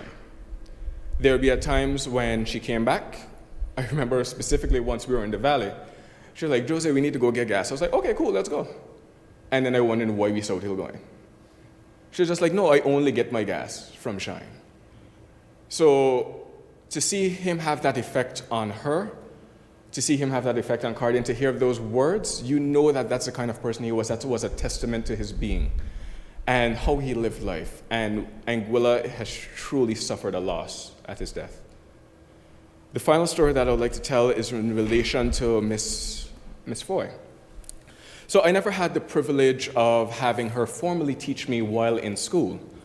However, after sitting my first year of exams in sixth form, where my results, they were good, but then when I got my conditional acceptance to University of Bristol, where I did attend, and I saw the requirements for math, I was just like, okay, they're good, but they need to be better. So I can't remember who it was who initially put us in contact, but in trying to prepare for these exams in anticipation, somewhere along that way, I ended up crossing paths with Miss Foy.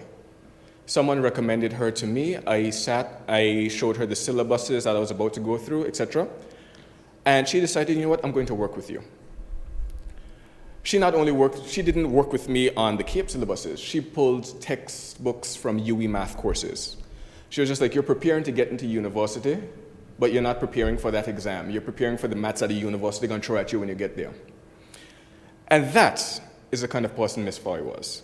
And I was truly amazed the other evening when I was at the family house. A group of us, several of her students were there, and hearing the stories about Miss Foy. And one of the things that definitely stood out is she is the kind of person that wants to see people achieve their fullest potential. If you can do good, then fine. If you can do good enough, then better. But if you're not doing your best, then why are you doing it at all? She would always push you to go further and further. And because of her pushing me in math, which led to my success in the exam, here I am, a graduate of the University of Bristol, and I just have to thank her for that, because who's to say that without her contribution, that would have been the case, that I would have been here, that I would have been along this path. To all of the families of those ones lost, I offer my sympathies, my condolences, that of me and my family, and I will continue to offer my prayers that God gives you comfort and guidance. Thank you, Madam Speaker. Thank you, Honorable Member. I acknowledge the Honorable Member for Valley North, sorry. Thank you, Madam Speaker. Madam Speaker, I too rise to echo my sympathies and condolences to those who lost loved ones. To the family of the late Winston Brown, he passed just recently.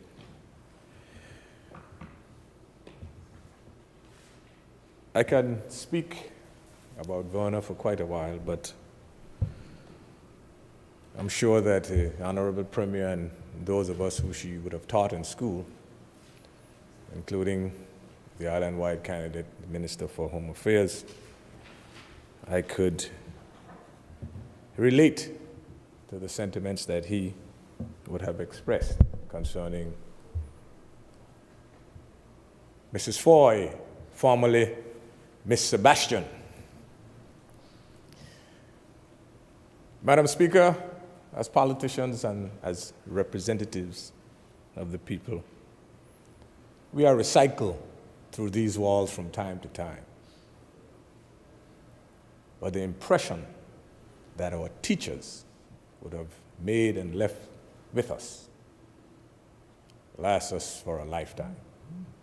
I am sure that none of the students, and Mrs. Foy would have taught generations, would not be able to forget her.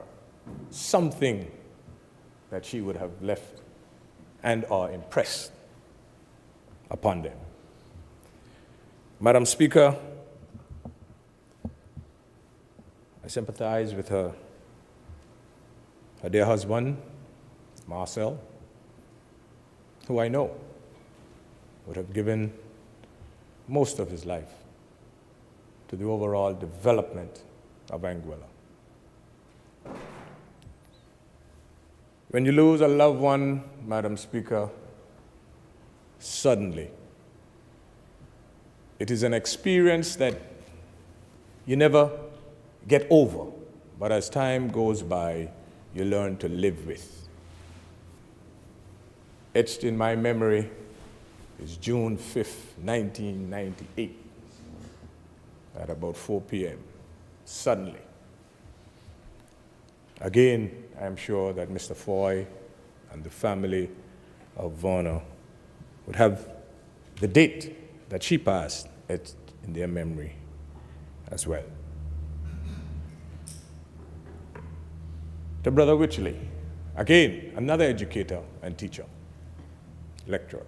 And I'm sure that the many students that he would have taught in primary school, high school, at the University of the Virgin Islands, and so on and so forth, they themselves, Madam Speaker, would have fond memories of him. I refer to him as a gentle giant, Madam Speaker. And to my dear, the relatives of my dear friend, Teacher Enid Richardson, the mother of Lester Teal, member of this house here who assists us with the radio transmission and programming out of this honorable house, his mother, again a teacher, who, Madam Speaker, would have left an indelible mark on the students that she would have taught in St. Kitts and here in Anguilla. Madam Speaker, those of us who know Shine, he will always live in our memory for one reason or another. To the family of my dear cousin Audrey Rogers, who we laid to rest on Saturday, again, a stalwart of this beautiful country of ours. Her contribution, Madam Speaker, has been stellar. And to my dear friend and colleague, a former honorable member of this house for over 20 years, the loss of his wife, his dear wife, Rhoda. Again, my sympathies to him, his entire family, and the extended family for their loss, and to all of the others who would have lost loved ones suddenly or as a result of long-term illnesses. I pray that God's guidance and compassion will be with them for the rest of their lives. The good Lord giveth, and he taketh. Blessed be the name of the Lord. Thank you, Madam Speaker. Thank you, Honorable Member. Honorable Leader of Opposition, Member for Sandy Hill. Thank you, Madam Speaker. Madam Speaker, the previous speakers have said so much with respect to the persons that we are showing tribute here today.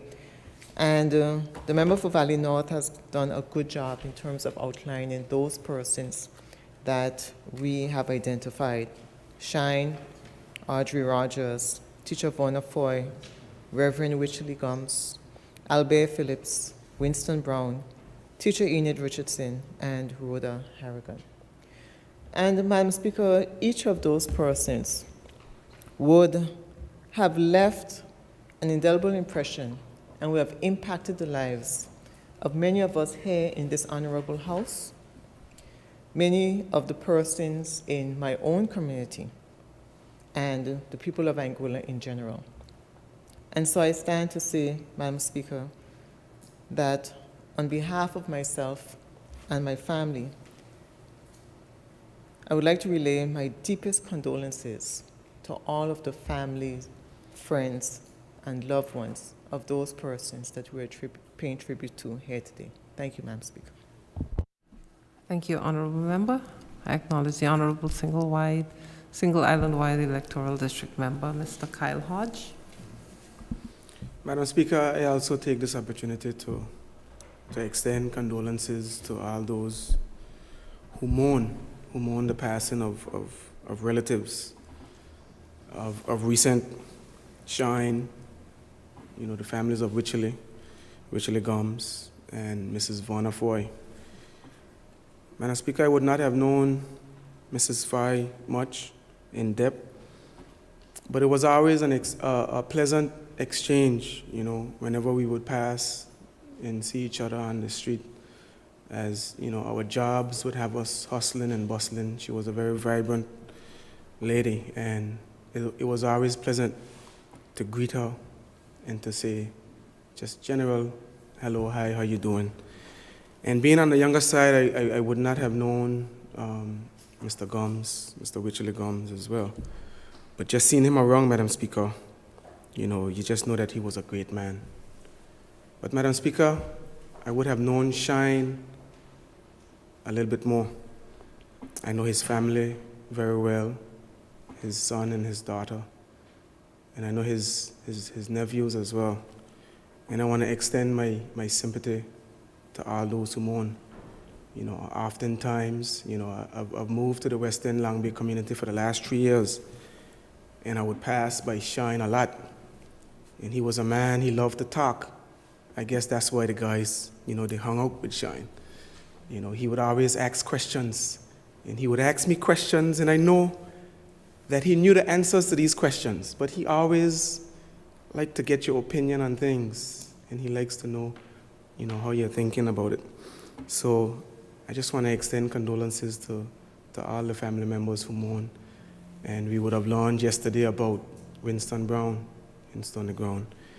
And I want to also express condolences to his family members. I know his sons very well.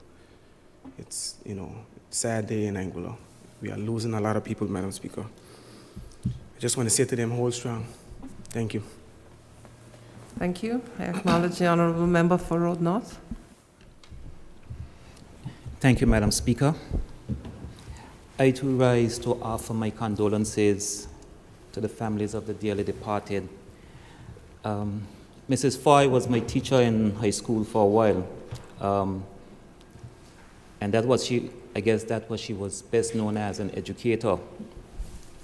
And those of us who were in her classes would remember some of her famous sayings, such as KISS, keep it simple, stupid. And after she would make a very, very good point in one of her biology classes, she would always turn to us and say, clear as mud. She will definitely be missed. Shine. Going to the gas station in West End, it was never just a point about going for gas. Your gas station run would turn into a 30-minute, 45-minute conversation on whatever was a hot topic of the day. Me being from North Hill, it would usually start with boat racing. And he being a big fan of the NWO, and I being a real deal and satellite fan, that would take up 30 minutes of conversation, and then the other 30 minutes would be about politics. And even though we were on different political sides, there was never, ever, ever any malice in our conversations. As a matter of fact, they were always some of my most entertaining conversations of the day. May his soul rest in peace. Reverend Wycherley Gomes is not just well known throughout Anguilla, but also throughout the wider Caribbean and the Americas. But he's also my cousin. He and my mother, very, very, very close. And what I admired about him was two things. One, he always told stories about his upbringing in North Hill, and being from a small village like North Hill, you're always glad for any recognition that your village received. And the other thing is, every time I've had the opportunity to hear him preach or speak, he always spoke about families and how families in Anguilla always needed to be united. And in these trying times, I think a lot of those messages will be well needed. So may his soul rest in peace. Thank you, Madam Speaker. Thank you, honourable member.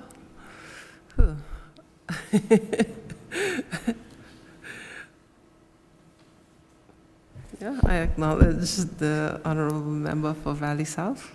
Madam Speaker, I rise to support many of the statements made by my colleagues in this honorable House this morning in extending condolences to those who have lost loved ones very recently. And I will make my comments brief because what I would have said has been captured by many of the members in the House already. And it is a true testament to the character of those who have departed that their legacy really speaks for itself, for themselves. I may not have had any occasion to meet with Shine, but I knew him as a very lovable person.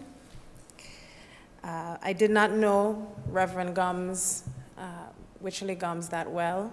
I may have heard a couple of his sermons of recent, and it left the impression on me that of a very wise person, someone who could impart wisdom to those who were seeking it. And as for Mrs. Foy, I did have occasion to know Mrs. Foy, and one thing that I always remembered about her was that she has such a calm demeanor, but when she says something, it often shocks you because you wouldn't expect her to say something of that nature. She was very humorous, and even though she kept to herself, she still had a bright sense of humor, and anyone who would have known her would have had the benefit of hearing her jokes. So it is with true sadness that we note the passing of these stalwarts, as has been said repeatedly this morning. And it is truly a sad day for Anguilla, and we, as the honorable member, single island-wide member, has said, we have been losing a number of individuals in Anguilla, and we really hold the opinion that in these times we need to stick together. We need to hold our communities tight. We need to be supporting one another because it is very difficult times. And so I will keep the rest of my comments, and I will allow other members to share their remarks and condolences. Thank you. Thank you. I acknowledge the honorable member, single island-wide electoral district, Mrs. Quincy Gums Marie. Good morning, Madam Speaker, members of the Assembly. Pleasant good morning to you. I'd like to begin by extending my heartfelt condolences to the honorable member of West End, Mr. Cardigan Connor. I know we would have met on Wednesday for PAC meetings, and I would have seen how Mr. Richardson's death affected you and the impact he would have had on your life. So today I know in particular is a very difficult day for you, and as well as the members of the family of all of the deceased. I will begin by saying that I didn't have the pleasure of knowing each and every one of them personally, but I would have had the pleasure of being impacted by being a beneficiary of the impact they would have had on Anguilla's life. My father was educated by Mrs. Foy, and he spent a great deal of time reminiscing on the bonds he created and the way her teachings impacted his life. So by extension, if he's a better person because of her, so am I. I think of the words of Plato that talks about the measure of a man or woman is how they use their power. And I reflect on what I believe might have been the final sermon of Reverend Wycherley Gums. In late August, I had the pleasure of attending his church when he spoke about the purpose of life and the purpose we have to play and the role we have to play as human beings in fulfilling our God-given purposes. And so their passing, in a way, in one of the ways we can honor their passing is to see how we as members and other persons under the sound of my voice can use our power to outlast our lives. How we can ensure that we impact for good and stand for what is right. because that is one of the key ways to honor them. Whether it is through Mrs. Audrey Richardson and Mr. Shine Richardson and the way they impacted the community, Reverend Gomes and his impact on our church and religious life as well as our communities, and Mrs. Foy and her impact on education and other parts of our Anguilla structure. We see that we are better because of them as a country, and in many cases in this room as individuals. And so as our nation mourn in different ways, I ask us all to consider how we too can use our time here for good, to make the persons who inherit Anguilla be proud of the legacy that they will be stepping into, and leave a mark for them to look up to create a better island. And so I would like to take my time to extend my heartfelt condolences on behalf of Anguilla, on behalf of my family, to the families of the fallen, but also to thank the fallen for the time that they would have allowed their loved ones to share with us. Because you know, whenever you commit your life to being better and doing better, it usually means that someone or something gets a little less of you, and that is usually your family. And so we thank them for sharing their loved ones with us. And we reach out to them in their time of broken hearts to say thank you and warmest condolences. Thank you, Honorable Member. I acknowledge the Honorable Deputy Governor, Deputy Speaker. Thank you, Madam Speaker. I too would like to express my condolences on the passing of Shine. I did not know him very well, only the passing when you go to get gas and those exchanges, but I do acknowledge his impact on you, Honorable Member for West End, as a friend of yours. Madam Speaker, Teacher Enid Richardson taught me in primary school many, many years ago. And shortly after I was sworn in, she sent a message to through one of her sons, I think it was Chris, that she wanted to see me after I assumed the office of Deputy Governor. And I went to her house and we had a very good, cordial chat. And I was very surprised at the fact that she had been tracking my academic and career progress all the way up through where I am now. And she was able to tell me how proud of me she was. And I was able to tell her thanks for her contributions to my growth and development. And I had a chance to go to attend her homegoing service, which was very beautiful. But again, I want to express my condolences to her family, which I would have done on that occasion as well. But I just wanted to acknowledge her role in my life and development. And I wish her and I wish her family God's strength. Ms. Vanna Foy, taught me as well. And she was also a very long-standing public servant, and she also served on the Public Service Commission. And her role in the Public Service Commission left a very indelible mark on the public service, and we thank her for her contributions in strengthening the work of the public service. I think the governor would have expressed condolences to her family as well. I would have spoken to her husband, Marcel, and expressed my condolences to him personally. Reverend Gomes would have been my pastor as a Methodist minister, but as my mother would say, I don't attend church as often as I should, but when Gomes never failed to acknowledge me, so I thank him for that. I also got a chance to work closely with him on his work as an observer for the elections, and he was also a member of the Public Service Commission, so I had occasion to meet with him and talk with him on various occasions, and he always had a warm and a kind word, and I too would like to express my condolences to his wife and family. Thank you, Madam Speaker. Thank you, Honorable Member. I acknowledge the Honorable Member for Island Harbor. Thank you, Madam Speaker.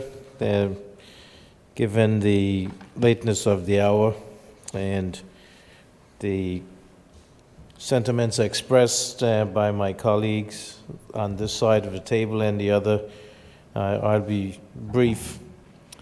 Just want to say, I want to commiserate with the Honourable Member for West End, because I could sense the passion that came as he discussed the life and the passing of Desmond Shine.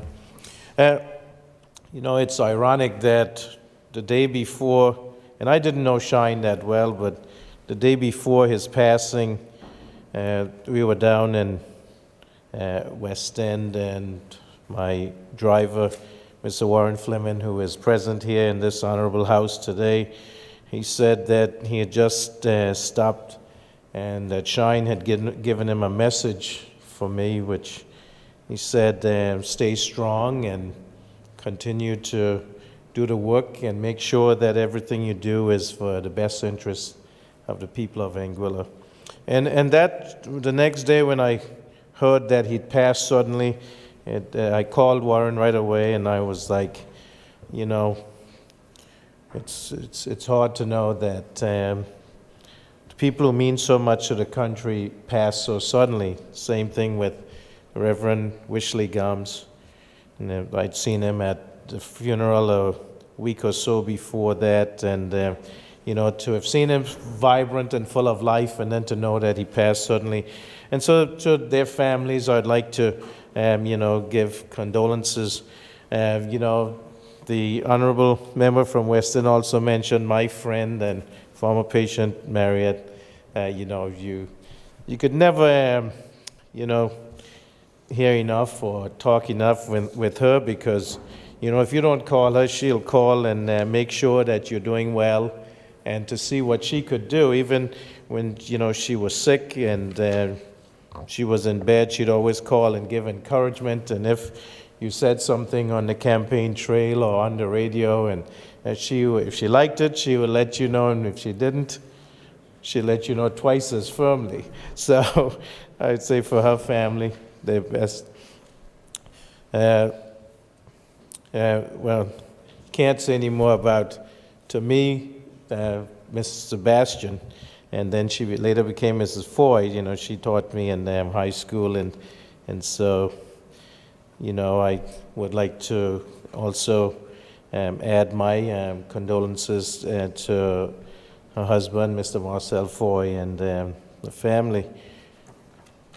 Madam Speaker, one of the shortcomings of us here in Anguilla, and probably is worldwide, is that we wait until persons have passed before we acknowledge their contributions and realize how much they have meant to society. And it seems that, this tends to happen all too often. It must change, because, here we are giving flowers to those who have passed, but maybe we haven't done that enough while they were living. And it brings to mind, Miss Rhoda Harrigan, the wife of the former representative for District 1, Island Harbor, the Honorable Kenneth Harrigan, who was Minister of Infrastructure. And I attended the funeral last Sunday, and, during the tributes and then in the eulogy, you hear about the many things that she contributed to Island Harbor community, in terms of the crochet work that she did, in terms of helping families in need, in terms of, and it's amazing that she was quiet, but had contributed so much. They say behind or beside every good man is a good woman, and I know that she represents that well, because she, stood in the gap for the Honorable Kenneth Harrigan, and he being a revolutionary hero and a member of this House, and she would have, humbly made her contribution. And so I want to say on behalf of myself, my family, this honorable House, and the grateful people of Anguilla, condolences to the Honorable Kenneth Harrigan, his 3 daughters and their families, on the passing of a stalwart, a patriot, Sister Rhoda Harrigan.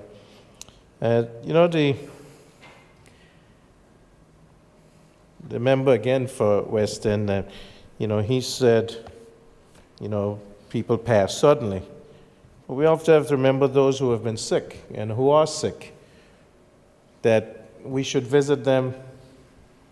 We should, console them and be with them, because you never know which day or which hour or which minute or which second they'll be drawing their last breath. And we do know that non-communicable chronic diseases have, made their way into Anguilla and are more prominent, and the lifespans that people used to have been cut short, whether it's through cancer, high blood pressure, diabetes, obesity, chronic renal failure, kidney disease.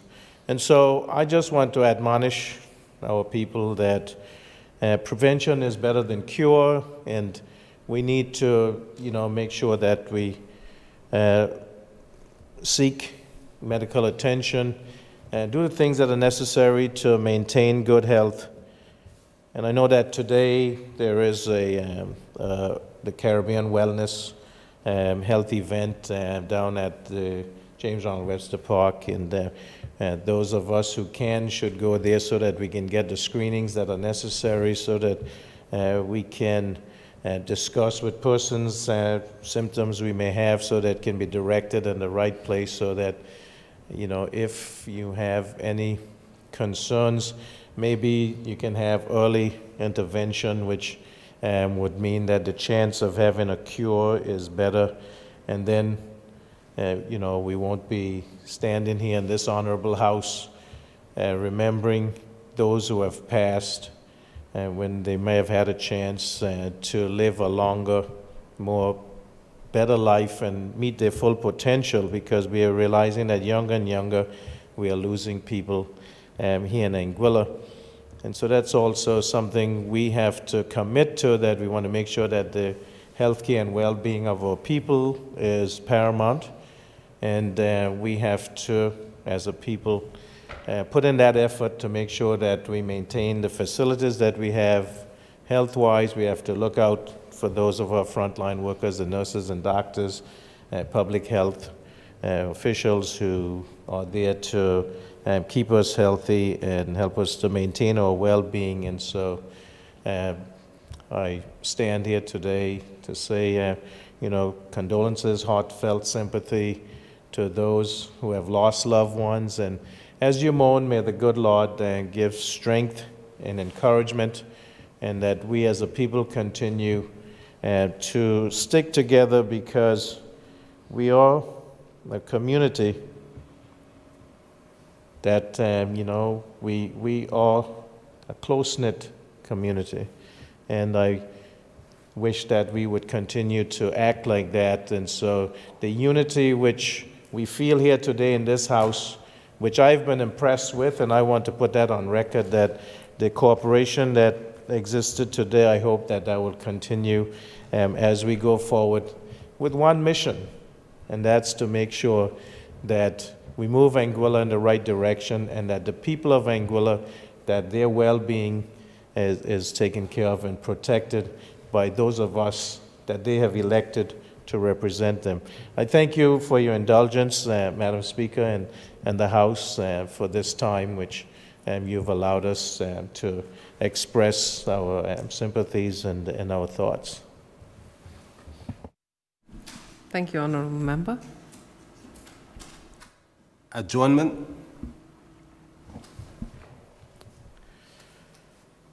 Madam Speaker, I beg to move that this House be adjourned sine die. I rise to second that. It has been moved and seconded that this honorable House stands adjourned sine die. Those in favor say aye. Aye. Those against say no. The ayes have it. This honorable House now stands adjourned sine die. Thank you, members.